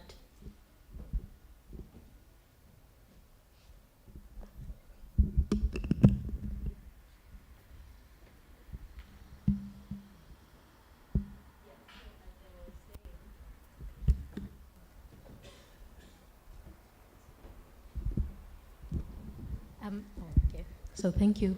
So as I was saying, the communities are the ones who take care of the natural resources that are around them for the longest time, because we have stories of our great-grandparents who used to even use the natural resources as a way to heal themselves. So the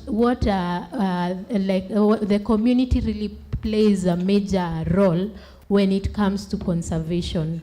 And we wouldn't take that away from the community, because they benefit directly, because you'll find maybe for maybe our rivers, our wetlands, our lakes, all our water bodies, the community will benefit maybe by creating a source of living from it, and maybe even extracting drinking water, farming water from the wetlands and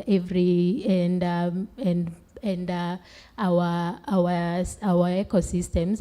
So you'll also, what we work and we aim is, we teach the community how to sustainably make use of the ecosystem, because we do not want a case where the community is overpopulated, the demand is high and the supply is low. So what Friends of Ondire really works is to create the awareness from the community level. We have gone to schools, we have worked with various communities, and we create awareness of a healthy interaction between the community and the wetlands and all our ecosystems.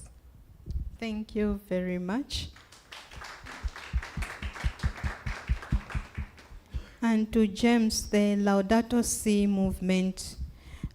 Through the Laudato Si movement, you have spearheaded continental initiatives to champion fossil fuel divestment and sustainable energy transitions. How is the Laudato Si movement mobilizing faith communities in Africa to advocate for the protection of the environment, especially the wetlands and rivers as we are celebrating today? Thank you, Sister Agatha. Once again, I would like to say that I'm very honored to be on this panel with these wonderful speakers. And you know, as a Laudato Si movement, I wanted to say that, you know, currently in our region, you know, we have a very, very serious concern, which is ECOP. I don't know how many of you knows about ECOP. The East African Crude Oil Pipeline. No one? Even Father Paul? I know Father Paul knows about it, yes. And so, ECOP, it's a very big fossil fuel project that is being built in Uganda all the way to in Uganda from Hoima. I don't know if you guys know a place called Hoima in the western region of Uganda. So the pipeline is being built from Hoima all the way to Tanga in the coastal region in Tanzania. So this is a very big fossil fuel project that will probably pass through so many districts in western Uganda all the way to Tanzania, and even I believe some part of the Maasai land. And today as we sit here to celebrate our rivers, our waters, I looked at, there was a report by Institute of Energy Economics and Financial Analysis on this project. Every day, the cost of this project keeps increasing. This project, when it started, it was supposed to be at a very less cost, And today, as the reports indicate, the cost of this project has doubled nearly by 55 million to about 5.6 billion US dollar. I know all of us are wondering, these are big figures, and very often, you are left, with questions like, what happened, for instance, if the cost doesn't cover the risk? Of course, it's the community that pays. It is us, the community, who often bear the burdens. Yeah? And so Laudato Si movement comes in as a movement to now promote or to campaign against fossil fuel projects such as ECOP. Because such a project, imagine, all these communities in the Western Uganda all the way to Tanzania, these are farmers. Most of these communities are farmers. Their livelihoods are, farming. They depend on irrigation, And so if you look at such a project, there's likely going to be a negative impact on these communities. And so what we do as a movement, we comes in to say, hey, we need to look into this holistically, There's a need for us to have a holistic policy that ensures these communities are not just exploited, but they benefit as a result. I was with Father Paul last year in Addis Ababa during the Africa Summit.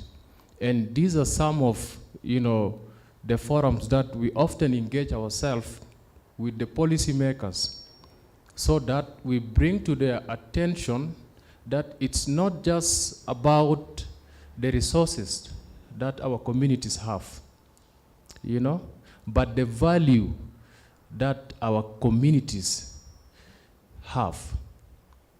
What I mean by that is, there was a movie that was projected here earlier, and someone mentioned something about, if we are the land, why are we hurting our land? Why are we hurting our land? And so Laudato Si, it speaks of there's a need for us as a society, as a community, to change our mindset and our lifestyle. I would like the technical team to now project the previous image.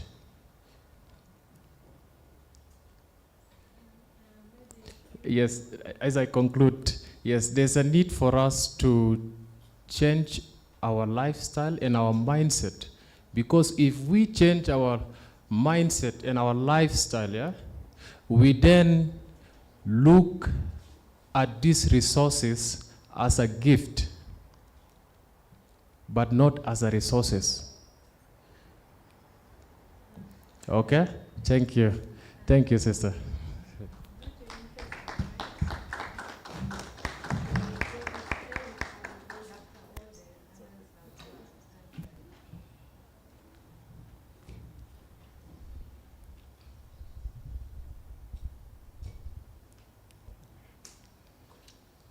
So I'll turn to Sarah again. What are lessons from the community-driven approach that you, the Friends of Ondiri, are using to teach people? What can be replicated to other water catchment areas? Yeah, so for the Friends of Ondiri, we have used more of, because most of the riparian landowners, most of them are farmers. And what we educate is various methods of organic farming that they can uptake so that they can also get the same produce without using the chemicals. We also really emphasize on the need for them to be the protectors and the guardians of the wetlands, and not only the wetland, not only the Ondiri wetland, but also the rivers that flow from the Ondiri wetland. We have 3 tributaries. We have the Nyongara, Kafode, and the Rongeri. We really emphasize for the farmers to protect the wetland as their own. We also there are people, because the Ondiri is it's at an urban center. There are people who, as we know, we are really notorious for breaking the law. People who drain their sewer and their waste into the rivers. We also encourage the people living along the rivers, along the wetland, to be the first people to take accountability and maybe report, because this is a community. They know who is doing this. They know whose building this is. So, like, they take accountability and be the police, to be the police and be the first people to report the cases. And we also educate the schools around Kikuyu and beyond. And we have worked really hard in forming clubs in schools that really focus on educating children about conservation. And not only the high school, we have primary, we have the high school, we have university. And every year, we usually have an annual run that we emphasize on the importance of conservation, especially for our wetland, because it's the source of our water. 90% of the Kikuyu usually drink water from Ondiri. So we really try and get to the community level, the people living around the wetland and beyond, and teach them the importance of conserving the wetland, and it starts from you as a person. Thank you. Thank you. Okay, and to Nathaniel, how can indigenous knowledge and tradition or environmental wisdom help strengthen the protection of wetlands in Africa? So I think there are too many ways, but it starts with a recognition at the individual level of remembering who you are, and then also trying as a community, as a tribe, as an ethnic group, whichever layer of identity, that you celebrate the uniqueness of your heritage, your culture, your unique stories which emerged from the place that your people came from. But looking at the modern world, in which we all share so many opportunities to connect and to learn from each other and to grow, there should be a synergy back and forth between highlighting the beauty of diversity, but also the importance of the unity of recognizing that as human beings, we are all one human family, and also within the web of life, we are also deeply interconnected with the biosphere and with other species.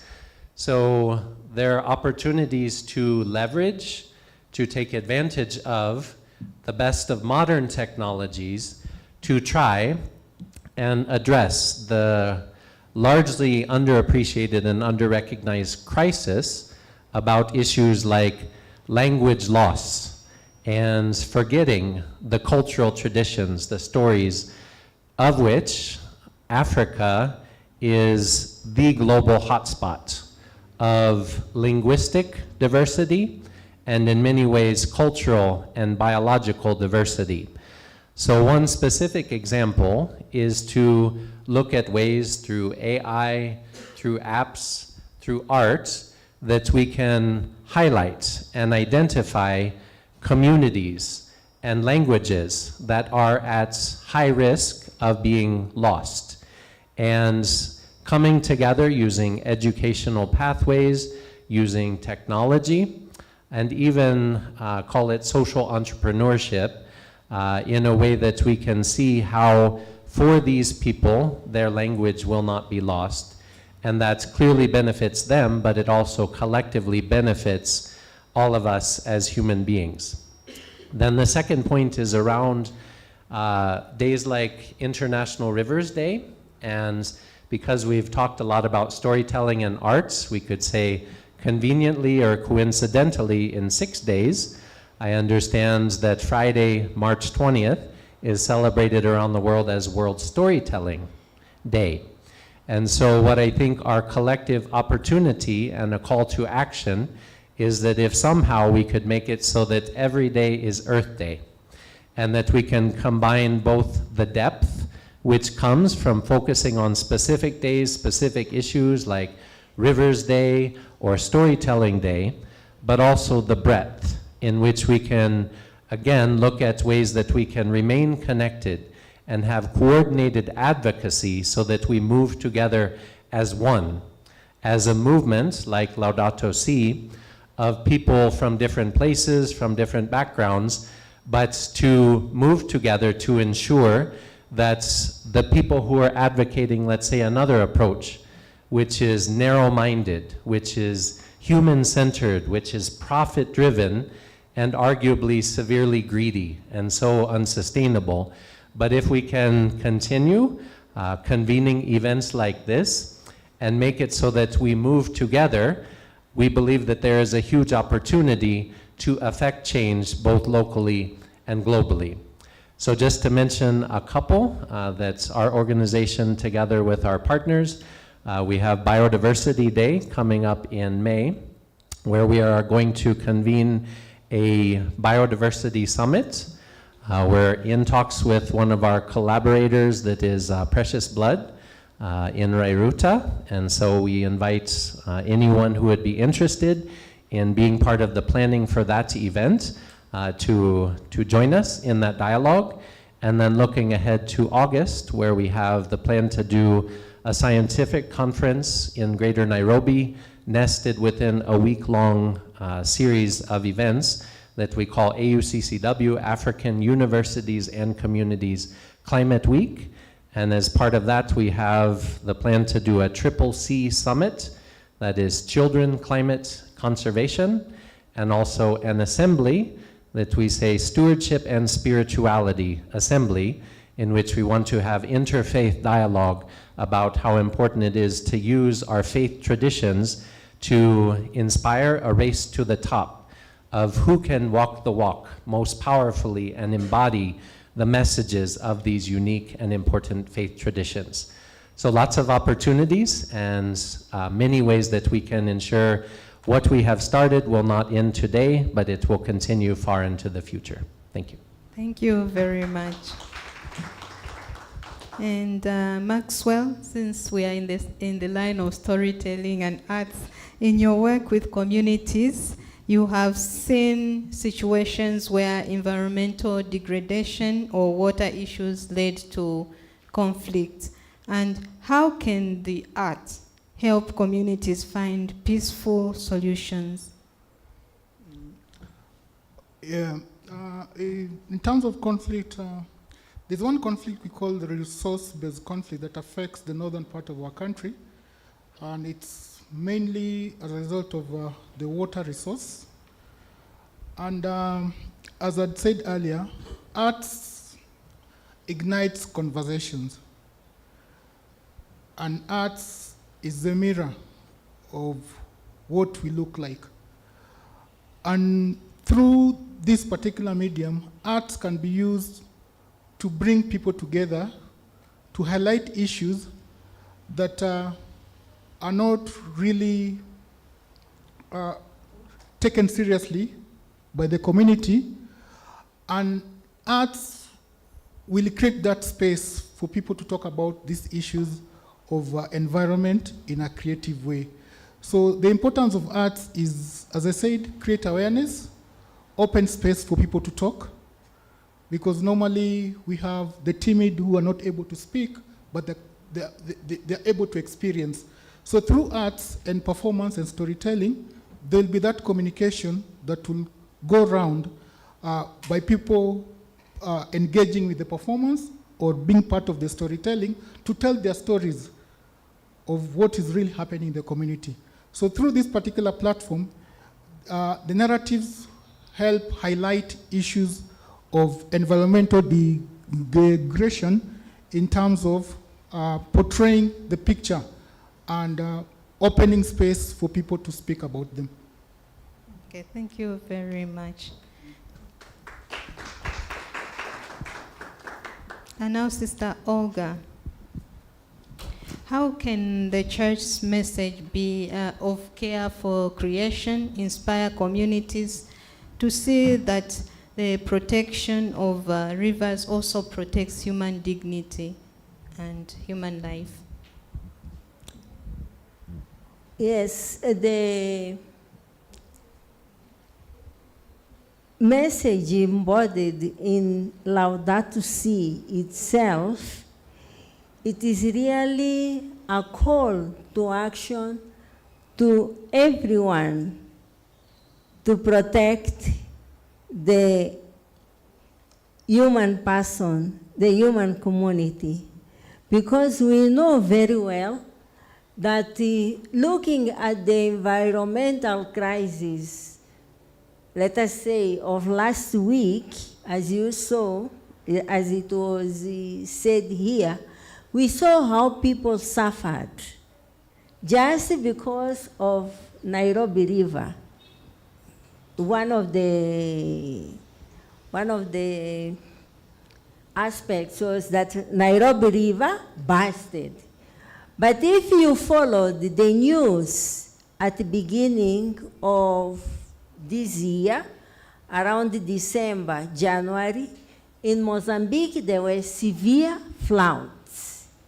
And these floods were caused by rivers, dams that the human person has done on the other side of Mozambique, like South Africa and Zimbabwe, for irrigation. And the people, instead of releasing the water before the dams really be full, so that the water may flow very well to the ocean, no, they remained until the last minute. And what happened? 3, 4, 5 dams bursted at the same time. And Mozambique has the big rivers, all the big rivers, about 4 or 5, that they start in they have their source in the other countries. So, what do I want to say with this example? Really, the church is calling us to this stewardship towards the creation, because to care for the creation is really not only an act of activity, but is really to care for the history of salvation of the people.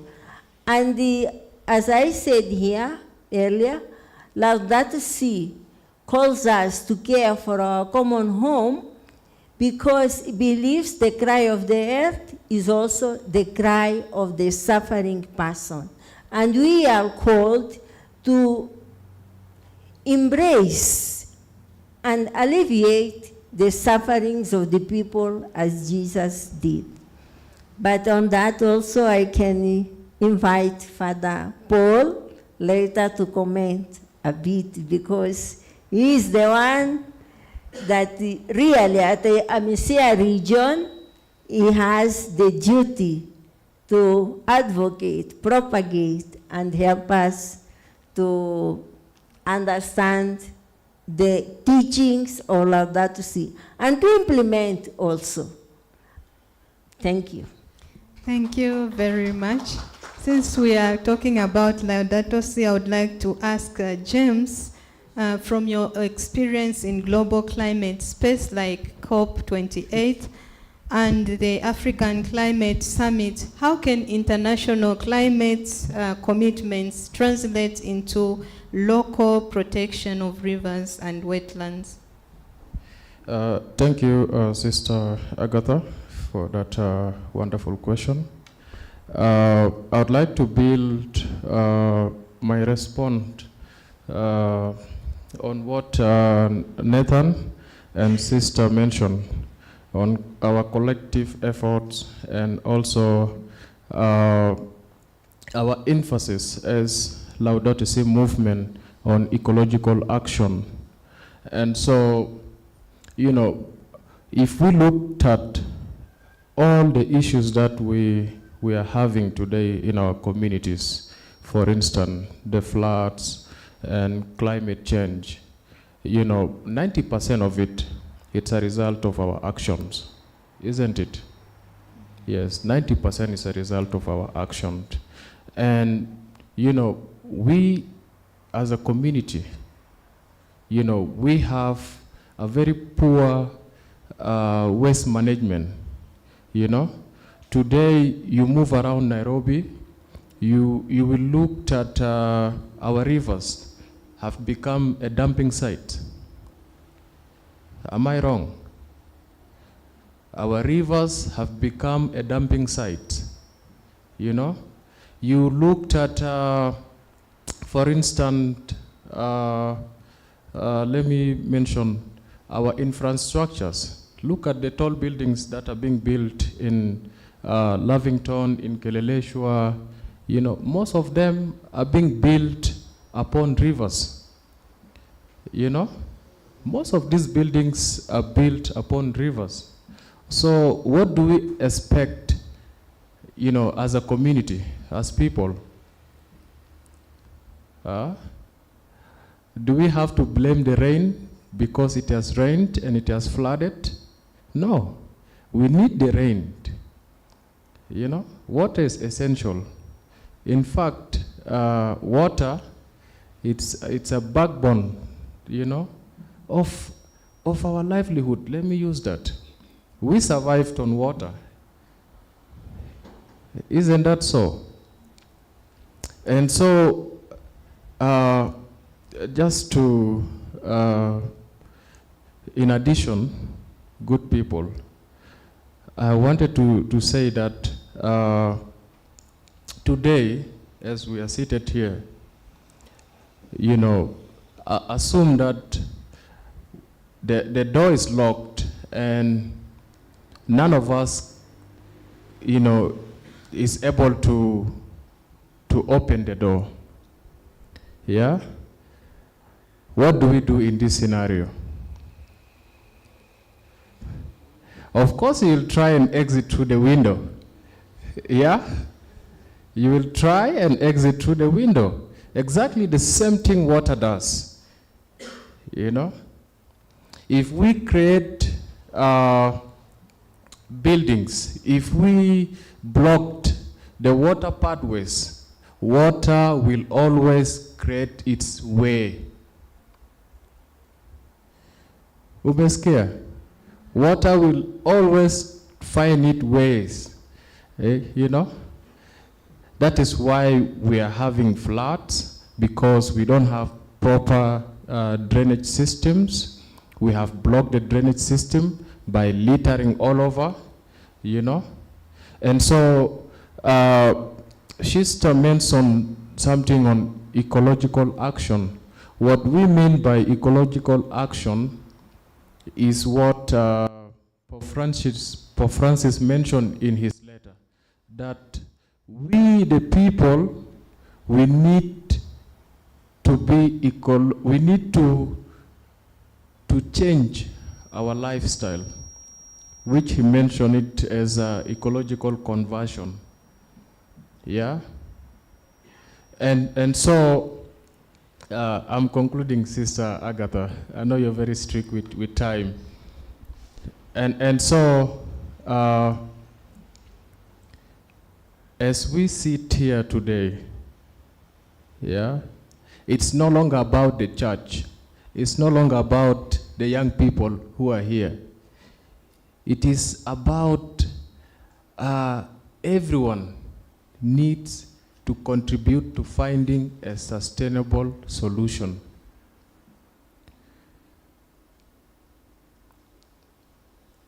Thank you. Thank you very much. And Sister Brigida, why is a Quaker interested in this International Rivers Day? And also, what role can the women, religious women, play in ensuring that there is the sustainable use and protection of wetlands, especially as you have told us that the religious are involved in the communities? Well, thank you so much, Sister Agatha. Why is a Quaker interested in International Rivers Day? We've had lots of stories this afternoon. They were being shared. We've had poems. And one of the things that happened when I shared the poster inviting one of my friends for this event today, she called back and asked me, Sister Brigida, the rivers in Nairobi have all gone. What is it that we are protecting? There is nothing to protect. And for me, that was food for thought, because again, like one of us has said, Nairobi River has become a dumping site. And it's unfortunate that these human activities are the ones that are contributing to the issues that we have around. But I have also, sitting here and listening, I've also been encouraged, and I am hopeful because we have friends of Ondiri, which is the source of the river Nairobi. And as a Quaker, we go back to the story of creation. We go back to why we are actually promoting this, because we are looking at the development of the integral human person, integral development of the human person. And we are also looking at creation and the conditions that God put in place even before creating the human person. If we are believers, if we are Christians, when we read the Bible in the book of Genesis. And all these conditions, the environment, the rivers, the clouds, the oceans, we are made to sustain life on earth. And if these conditions, from the beginning, God, within his wisdom, knew that we needed them. And today something has come up, mtu ni mto, mto ni mtu. Because without these conditions, there's no hope for the future of humanity. And so for us, we have an interest because we have a responsibility. And this responsibility is what we are talking about. It's a combined responsibility, a shared responsibility. There's no way we can sit as spectators and cry foul that maybe somebody somewhere is doing something, so then we are seeing, because these are human activities that are bringing these issues. So as humanity, as people affected by the situation, and that's why I really love this Laudato Si encyclical that Pope Francis came up with. As an individual, he was concerned, and together with him and the whole of humanity, we are concerned about the future of humanity. So the canticle of creatures or creation of St. Francis, talks about the interconnectedness of our life. The trees, without them, we have no food. This water here, without the rivers, we cannot. We've heard that we can live without food, but we cannot live without the water. So these are some of the things that are enabling us. I mean, these are the things that, as a Quaker, are concerning us. And then, so we have to look at, as a Quaker, as individuals, but as groups, to work to protect the universe, which is our common home. And we have so many ways of doing it, and one of them is what the Friends of the Wetlands are doing, thank you, protecting the sources of our water, of our rivers. Probably, again, something is less use or less wastage. Even the using of plastic packaging, can we reduce that use? I can see we have them here. Because they are there, then we should reduce the use, but when we must use them, can we recycle? If we can recycle or reuse them so that we are not just throwing and probably dispose of them well, then we can do that. Some of our colleagues here have talked about working with policy makers, probably working with governments and our governments to come up with policies that kind of govern maybe or protect our environment. And one of them would be to come up with a public system. Today we were almost late here because of the traffic on Gong Road, too much. And I was imagining how much pollution is going there. And if we had a very good public system, I don't think we would want to drive all the way. We could take that system and come here. So maybe investing also on the public service that would reduce congestion and also proper planning of our cities. I've talked about the reducing and reusing and recycling of recycling, but also I'm looking at what as a Quaker we are doing in the farms, and many of our sisters are in it. When they are doing eco-friendly farming. In Zambia, we have Sister Junza, who is training so many young people in an initiative called Emerging Farmers Initiative. And one of the other things they're doing is composting, so that they are creating organic manure, so that we reduce even the use of fertilizers, the chemicals that go into our soils. And they are also polluting the soil and the rivers. Also encouraging food security. Let us plant and eat locally so that we can grow our food and we know what we are eating and it's healthy. And also simple ways of saving water. When I'm brushing in the morning, sometimes I just open the tap and a lot of it is pouring. So that's wastage. Probably also look at our way of how much do we waste of water and of all other resources that we have. So then we can all become Laudato Si promoters, and in that way we can be, we can protect our universe, our common mother. Thank you. Thank you very much, sister. Indeed, protection of our environment is our common responsibility, and we need to have that ecological convention. We change our way of living, our way of relating with our environment.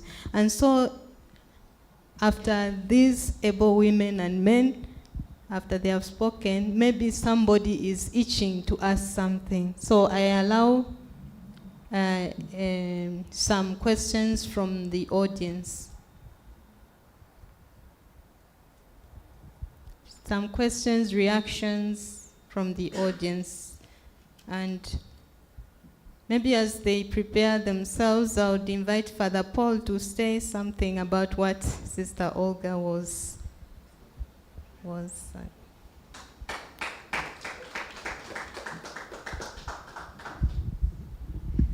Thank you, sister, and I want to appreciate really this effort by the daughters of St. Paul.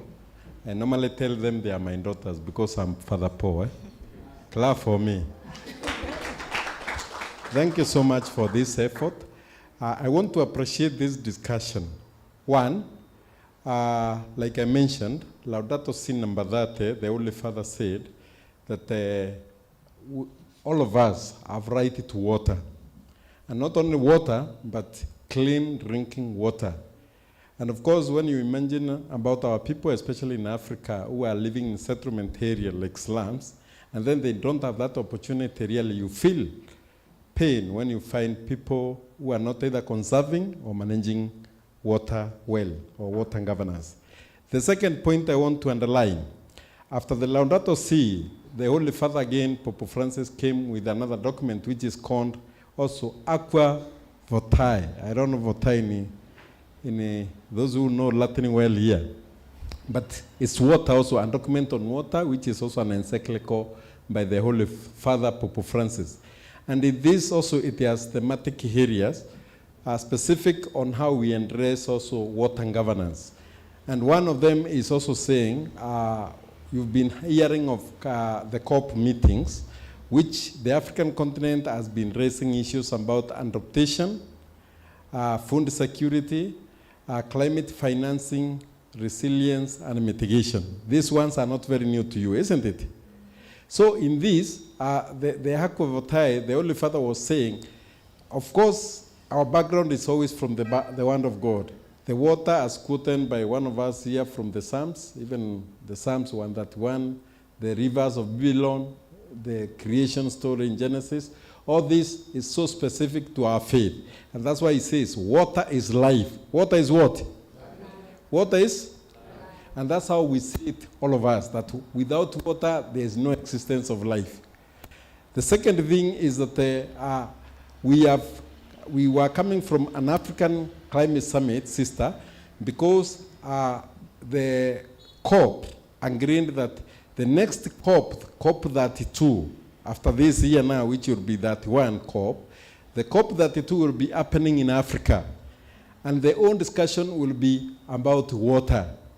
So the African Climate Summit came up with the various recommendations and resolutions, which I'm not delve into discussing them now, but I just want to say these are so specific to us because the most unfortunate thing is that God has blessed Africa with quite rich natural resources, but the management is so quite poor. Sometimes just before the rains came, we had people suffering in northern eastern Kenya for lack of food and cattle dying because they didn't have pastures to graze their cows. But unfortunately, we have also blessed with another rains again comes, and then they cause flooding, they cause death. So what is the problem of Africa? Because we are complaining, praying for water, and when it comes again, we are crying that it has caused havoc. God is good? The third one, so sister, on the African climate, on COP32, which again, you know this, both African Union, the UNEP itself, they borrow a lot from the Laudato Si encyclical, which again came up with the 17 Sustainable Development Goals. And goal number 6, which is also on water. We have also number 13 again. And 7 of them are so specific on climate, which is also water included. And they are quite related with the Laudato Si encyclical. So to say that Of course, this from the church background is so thematic to our faith, and also, that's why also the Messiah bishops have taken it upon themselves. One, to continue building capacities for people on water management and waste management. Secondly, also, just like sisters mentioned, the economical use of water, recycling, reusing water for the good of the other generation that will come after us. Because all of us, if we did a survey, you would observe that even the rivers you used to see from your villages are either drying up or they have reduced in volume. True or not true? And so he is also inviting us again to say, water can also be source of conflict. Because if people have no water, they will take their cows and other things to go and graze and fetch water in even other countries. The conflict that we have in Turkana, here in Kenya, Marsabit sometimes, and many other continents of Africa, is people are looking for natural resources called water. So, but because of this, because people are thinking they are inventing their land, other people's land, it causes conflict. The second thing, which we need also to know, you have heard of Renaissance Dam in Ethiopia, isn't it? Which says River Nile drains from here, actually even the source of it is Lake Victoria, partly, from Ethiopia to Egypt. And then the Ethiopian decided to do a Renaissance Dam, one, to produce the electricity, which is also an economic build-up for their country. But then again, those people are feeling threatened because they feel that they will be denied this opportunity of having river flowing into their country. And you know, Egypt receives rains 57 days in a year.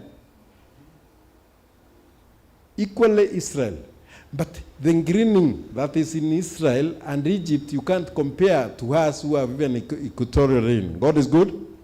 Sister, I wouldn't talk more because I can speak until cows come home, because this is what I do on daily basis. Actually, Laudato Si and me are the same thing. So some people have even called me Laudato Si, because even tomorrow we are going to Jerusalem actually, and I wish, sister, I knew we would have invited you there. So thank you so much for these presentations that you have done. And how I wish we can have this kind of partnership. We can do a lot on water, on climate, on many things that are affecting this our continent. God is good.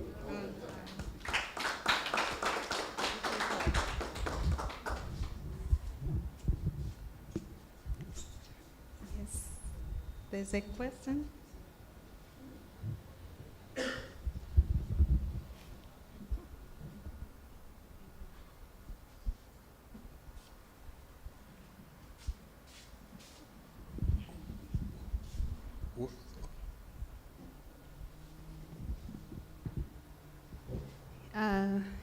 Yeah, I think I'll just sit here.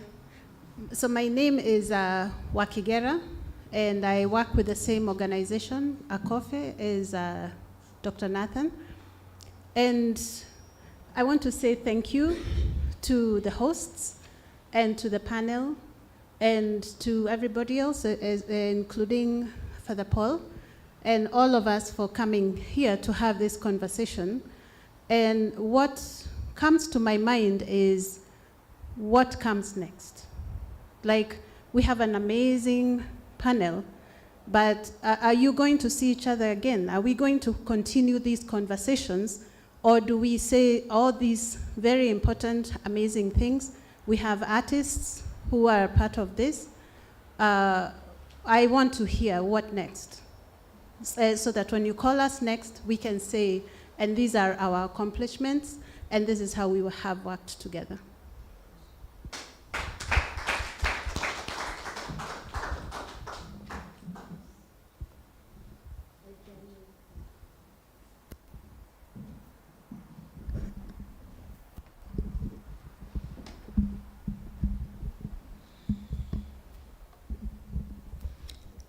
What next? It is a call for action. And I believe this is our first meeting, and everybody is happy. there are many other days that can be celebrated. Concretely for Laudato Si, we have the day of creation and the season of creation. That it is a whole, from 1st of September to 4th of October. But also there are other international days linked to ecology that we can partner together and organize. And who knows, probably mobilize more people like that. Doctor here told us that there is an event coming up. It has not to be only done by Paulines, but also we can sit together and plan something that would help to raise awareness of the care for our Mother Earth. Father Paul will not leave you. Will not leave you, you are our father, but also you have a very big role in this region of Africa, as well as Sister Brigida. Thank you very much. Both of you are very important partners, even to bring this awareness in other countries. As I said, our event is being live streamed. That it will help also many other people in the future or future generation to see what is our preoccupation about caring of our Mother Earth, our common home. Thank you.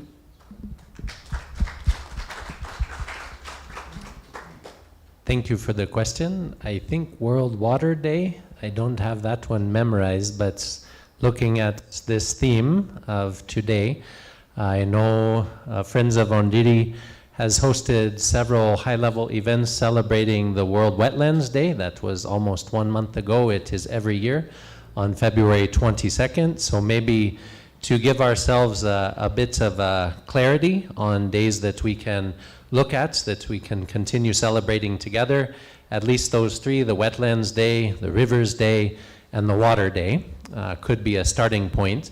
But I think on behalf of the convened participants, tunaweza kusema tuko tayari.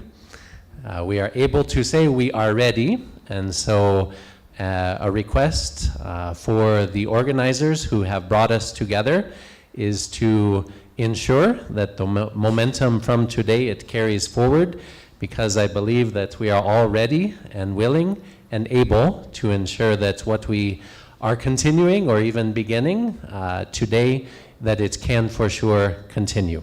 Thanks. Thank you.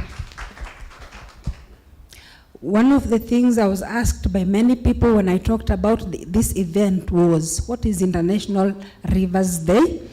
And I think this forum has been very educative, and it's a forum that can help create awareness. And if, like we say, probably we could share those days and also help each other mobilize, so that we don't sit here and talk to ourselves, but also bring in the community, and it will become forum for awareness creation, and also mobilize people, even challenge them to take action. What next? So that they go back home with the action point, what they can do as individuals, as communities. So I would like maybe the next event we have, and all of us are here, each of us we have communities with us, we bring those groups, we mobilize them, we have it even in a bigger place, and also have some policy makers,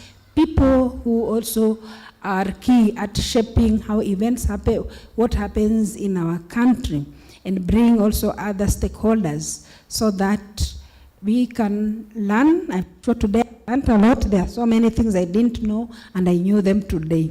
So I think it will be a forum for learning for all of us, but also more for taking action. How do we go forward? What action can we do? Thank you. Thank you very much. For me, as one of the artist representatives, our role as artists is messaging and also amplification of issues in regard to environmental management. So from my end, with our collaboration with Zamaleo, I think we'll be able to continue with the messaging and amplifying issues in regards to environmental management, which is important. And as panelists, we'll also try and collaborate in one way or another, and also participating in some of the events that have been mentioned. But the key question is to you participants. It's not about the panelists, but for you. What is the individual role in environmental management when we live here? Thank you. Thank you. For us, Friends of Ondire, first we would like to thank you so much for this opportunity. And we are really humbled to be in this great panelist here. And we would also urge you and welcome you to visit the bog. And you are going to see that there is hope. Because before the river that we have there wasn't even draining, but right now you can see there's a river draining and it's clean.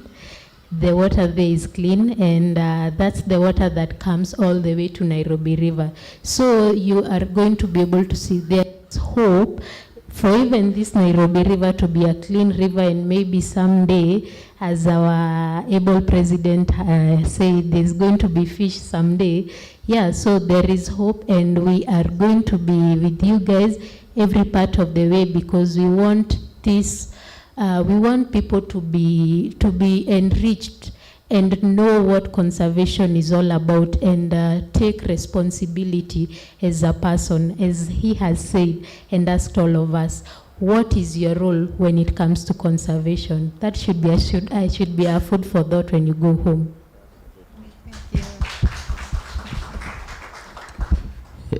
Thank you, my fellow panelists, and thank you as well for your concern. You know, most of the questions I get from young people and communities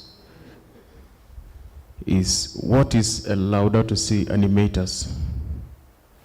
You know?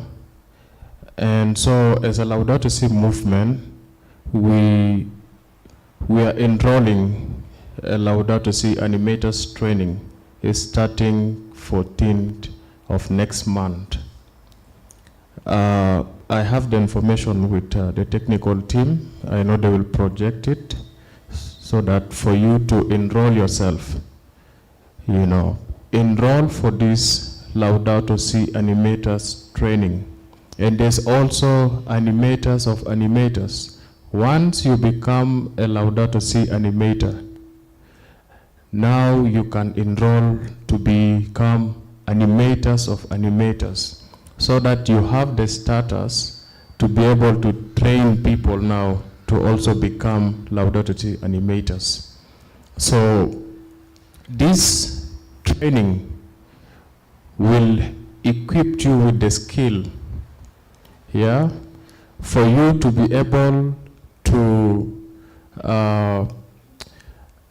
advocate in your community, for you to be able to come up with community initiative. You know, for instance, like what she's doing. It's a very wonderful initiative.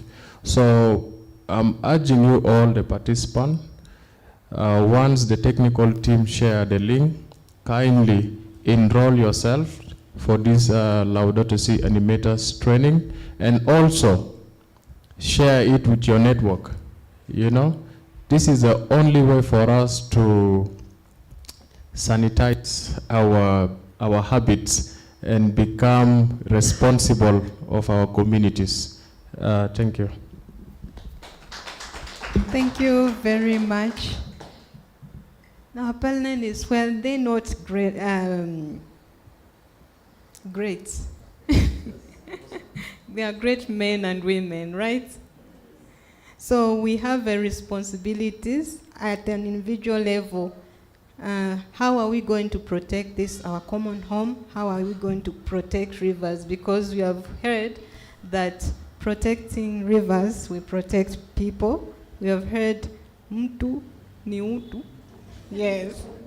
Yes. So we have a great responsibility to make sure that we protect our common home.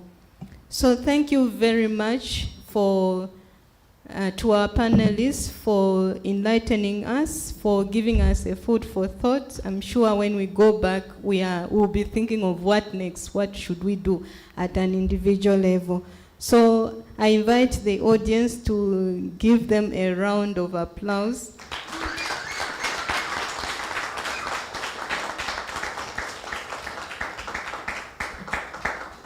So thank you very much. And that's where we end our discussion. Thank you.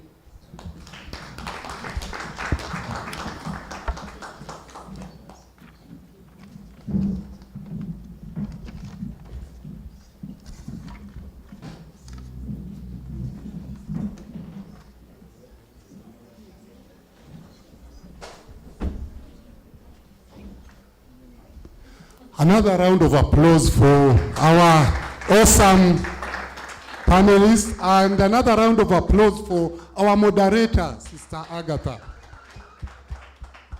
Ayo! Now I think the panelists have really, I don't want to repeat again and again, but they really sent the message back home. And I know, just as Brother Paul has said, we can talk, we can tell stories till the cows come home. And so we have a very tiny story.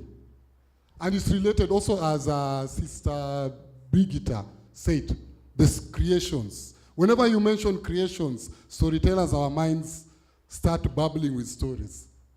So a long time ago, the Creator was walking into the human world. And in his hand, he had a basket full of languages. So he went to America, the native people, the Turtle Island people, and he gave them their language. He went to another side of America, South America, the Caribbean people, the Jamaica, Barbados, and gave them their language. He went down to Asia and gave the Asians their language. He came down to Africa. And in Africa, there were so many people.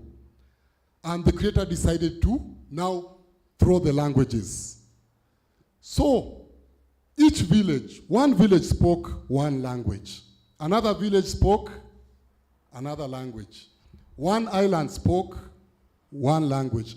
Another island spoke another language. And before the Creator went up to the sky, he left the sky too low that tall people like John and my brother here from Laudato would knock their heads. And some will jump into the sky world before their time. So the chiefs said, no, this cannot be allowed. So the chiefs had a gathering. And I think it was on International Rivers Day. So they came, and Paulines Publications gave them a venue. So they sat. But you know, these chiefs could not speak. They could not understand each other. So one of them taught the chiefs one language. And that language was ha-hey. The language was hey. Ha-hey. And the wise chief, told them to take long bamboo poles. And so they will hold the poles and say, ha-hey, while pushing the sky. So everybody, your pole, ha-hey. And at once they pushed the sky. Ha-hey. The sky went up. But it didn't went so far up. So they said again, let's push up the sky. Ready? Hey. It went up, it reached the third layer. But now they wanted to push it up more high. So all the energies, ready? Hey. And the sky is there where it is now. And we wouldn't be worried about bumping our heads. And because they had learned one word, and because they had collaborated, they were able to solve their problems. And I believe that is what we are doing today. And asanteni. And I think Dr. Nathan gave us a call to action. The proverb, mto ni mtu, na mtu ni mto. That is our call to actions. Mto ni mtu, na mtu ni mto. So let's clap for ourselves. And I hand over the session back to our, before we finish the session, I would like to call our regional head, Sister Janet, to give a vote of thanks. Makofi kwa Sister Janet.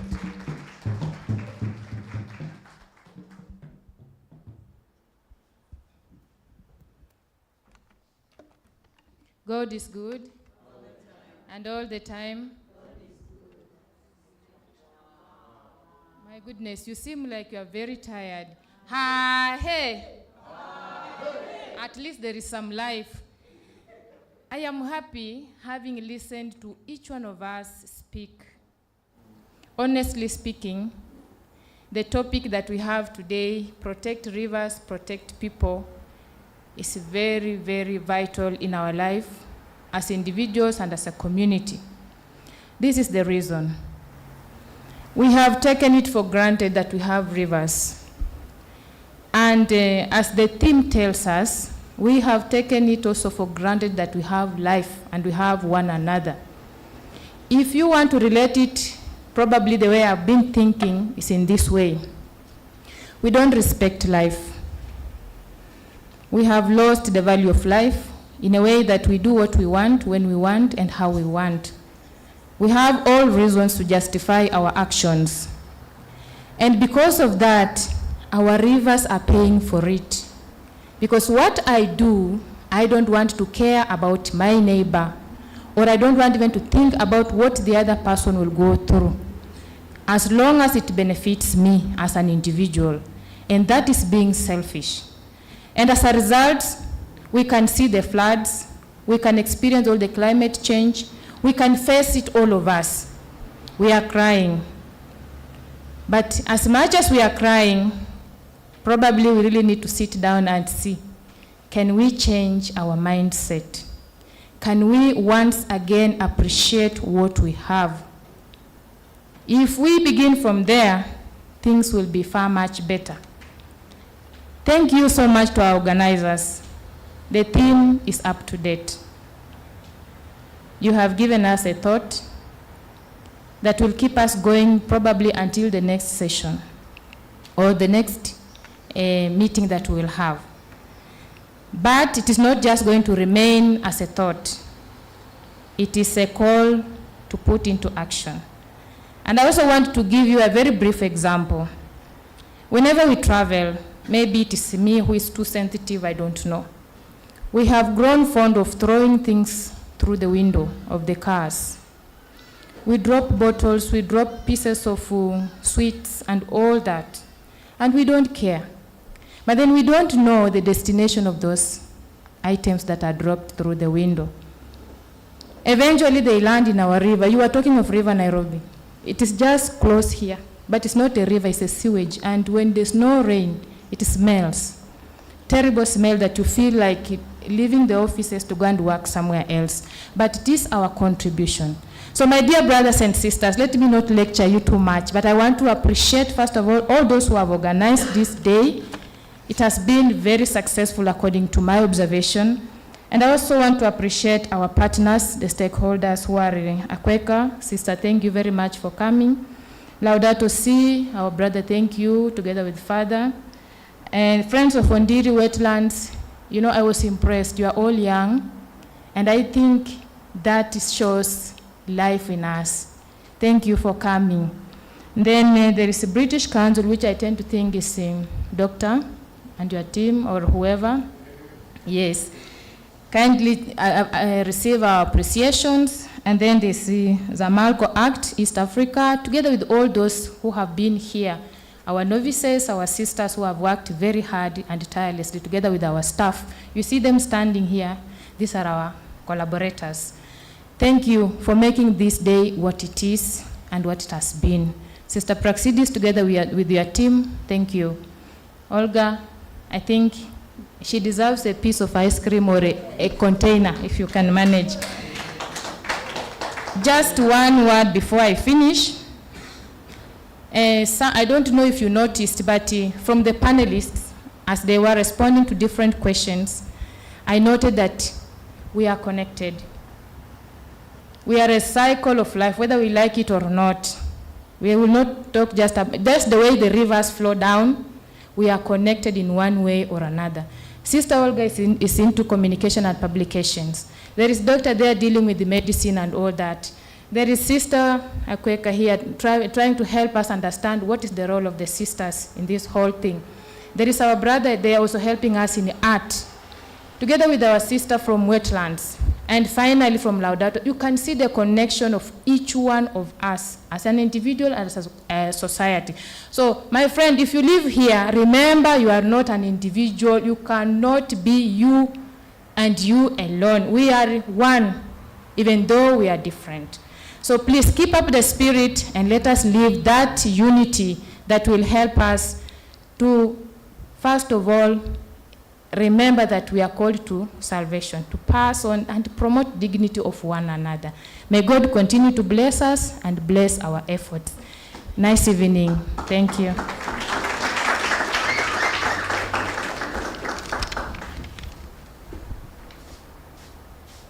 Thank you, sister. And also to emphasize, this event would have not been so successful without the support of the wonderful sisters of Paulines, and especially Sister Agatha, for believing in us and finding us. Our relationships starts far. Here in Westlands, when she participated in a storytelling session, and she looked for us. She looked online for storytelling companies, and she sent an email. It was only our company that responded. And we are happy to work with you wherever you'll be going, just like the rivers. Let's clap for her. And the wonderful sisters, Sister Agatha, Sister Olga, Sister Mary, and the wonderful novices. And not to forget our audience. We have very important people in the audience. We have our friend from the Ministry of Mining. You can just, say hello. Yes, we have storytellers. We have Helen Alumbe here. Just wave in the air. And many, many, many people. So let's clap for ourselves. And we are working together in this path. Thank you for making International Rivers Day 2026 a success. I remember years ago, we brought an El Molo from Turkana when we were working with the Save Lake Turkana movement. So we brought an El Molo to come and speak to the people, to know the issues about the Gibe 4 Dam. So asanteni and have a wonderful evening. Oh wait, okay. We have something to drink. Mekaribishwa. Yes. Sorry? Father. Okay. Father, could you pray for us? Let us arise and pray. Twasema asante, twasema twasema asante, ewe Mungu wangu. God, our loving Father, we thank you greatly for your wonderful inspiration, for your guidance to our guests, speakers, the panelists, and the organizers of this wonderful forum. Thank you, Lord, because we are building your kingdom here on earth. We pray that you may guide us in our spirit, in our minds, in our intellect, that we may open our heart more and minds to serve and to be sensitive to the needs of humanity. Our dear Lord, we are now going back to our destinations. May you bless our journeys back home. Bless all that which we shall share together here as a sign of love, unity, and also brotherhood and sisterhood. And we pray through Christ our Lord. Bless us, O Lord. Come on. Through Christ. The Lord be with you. May Almighty God bless you all, the Father, the Son, and the Holy Spirit. Let us stay in peace.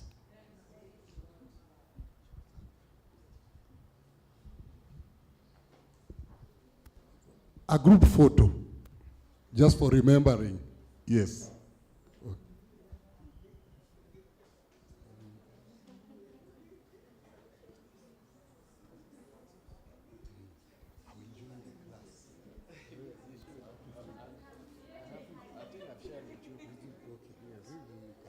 Absolutely. It's okay.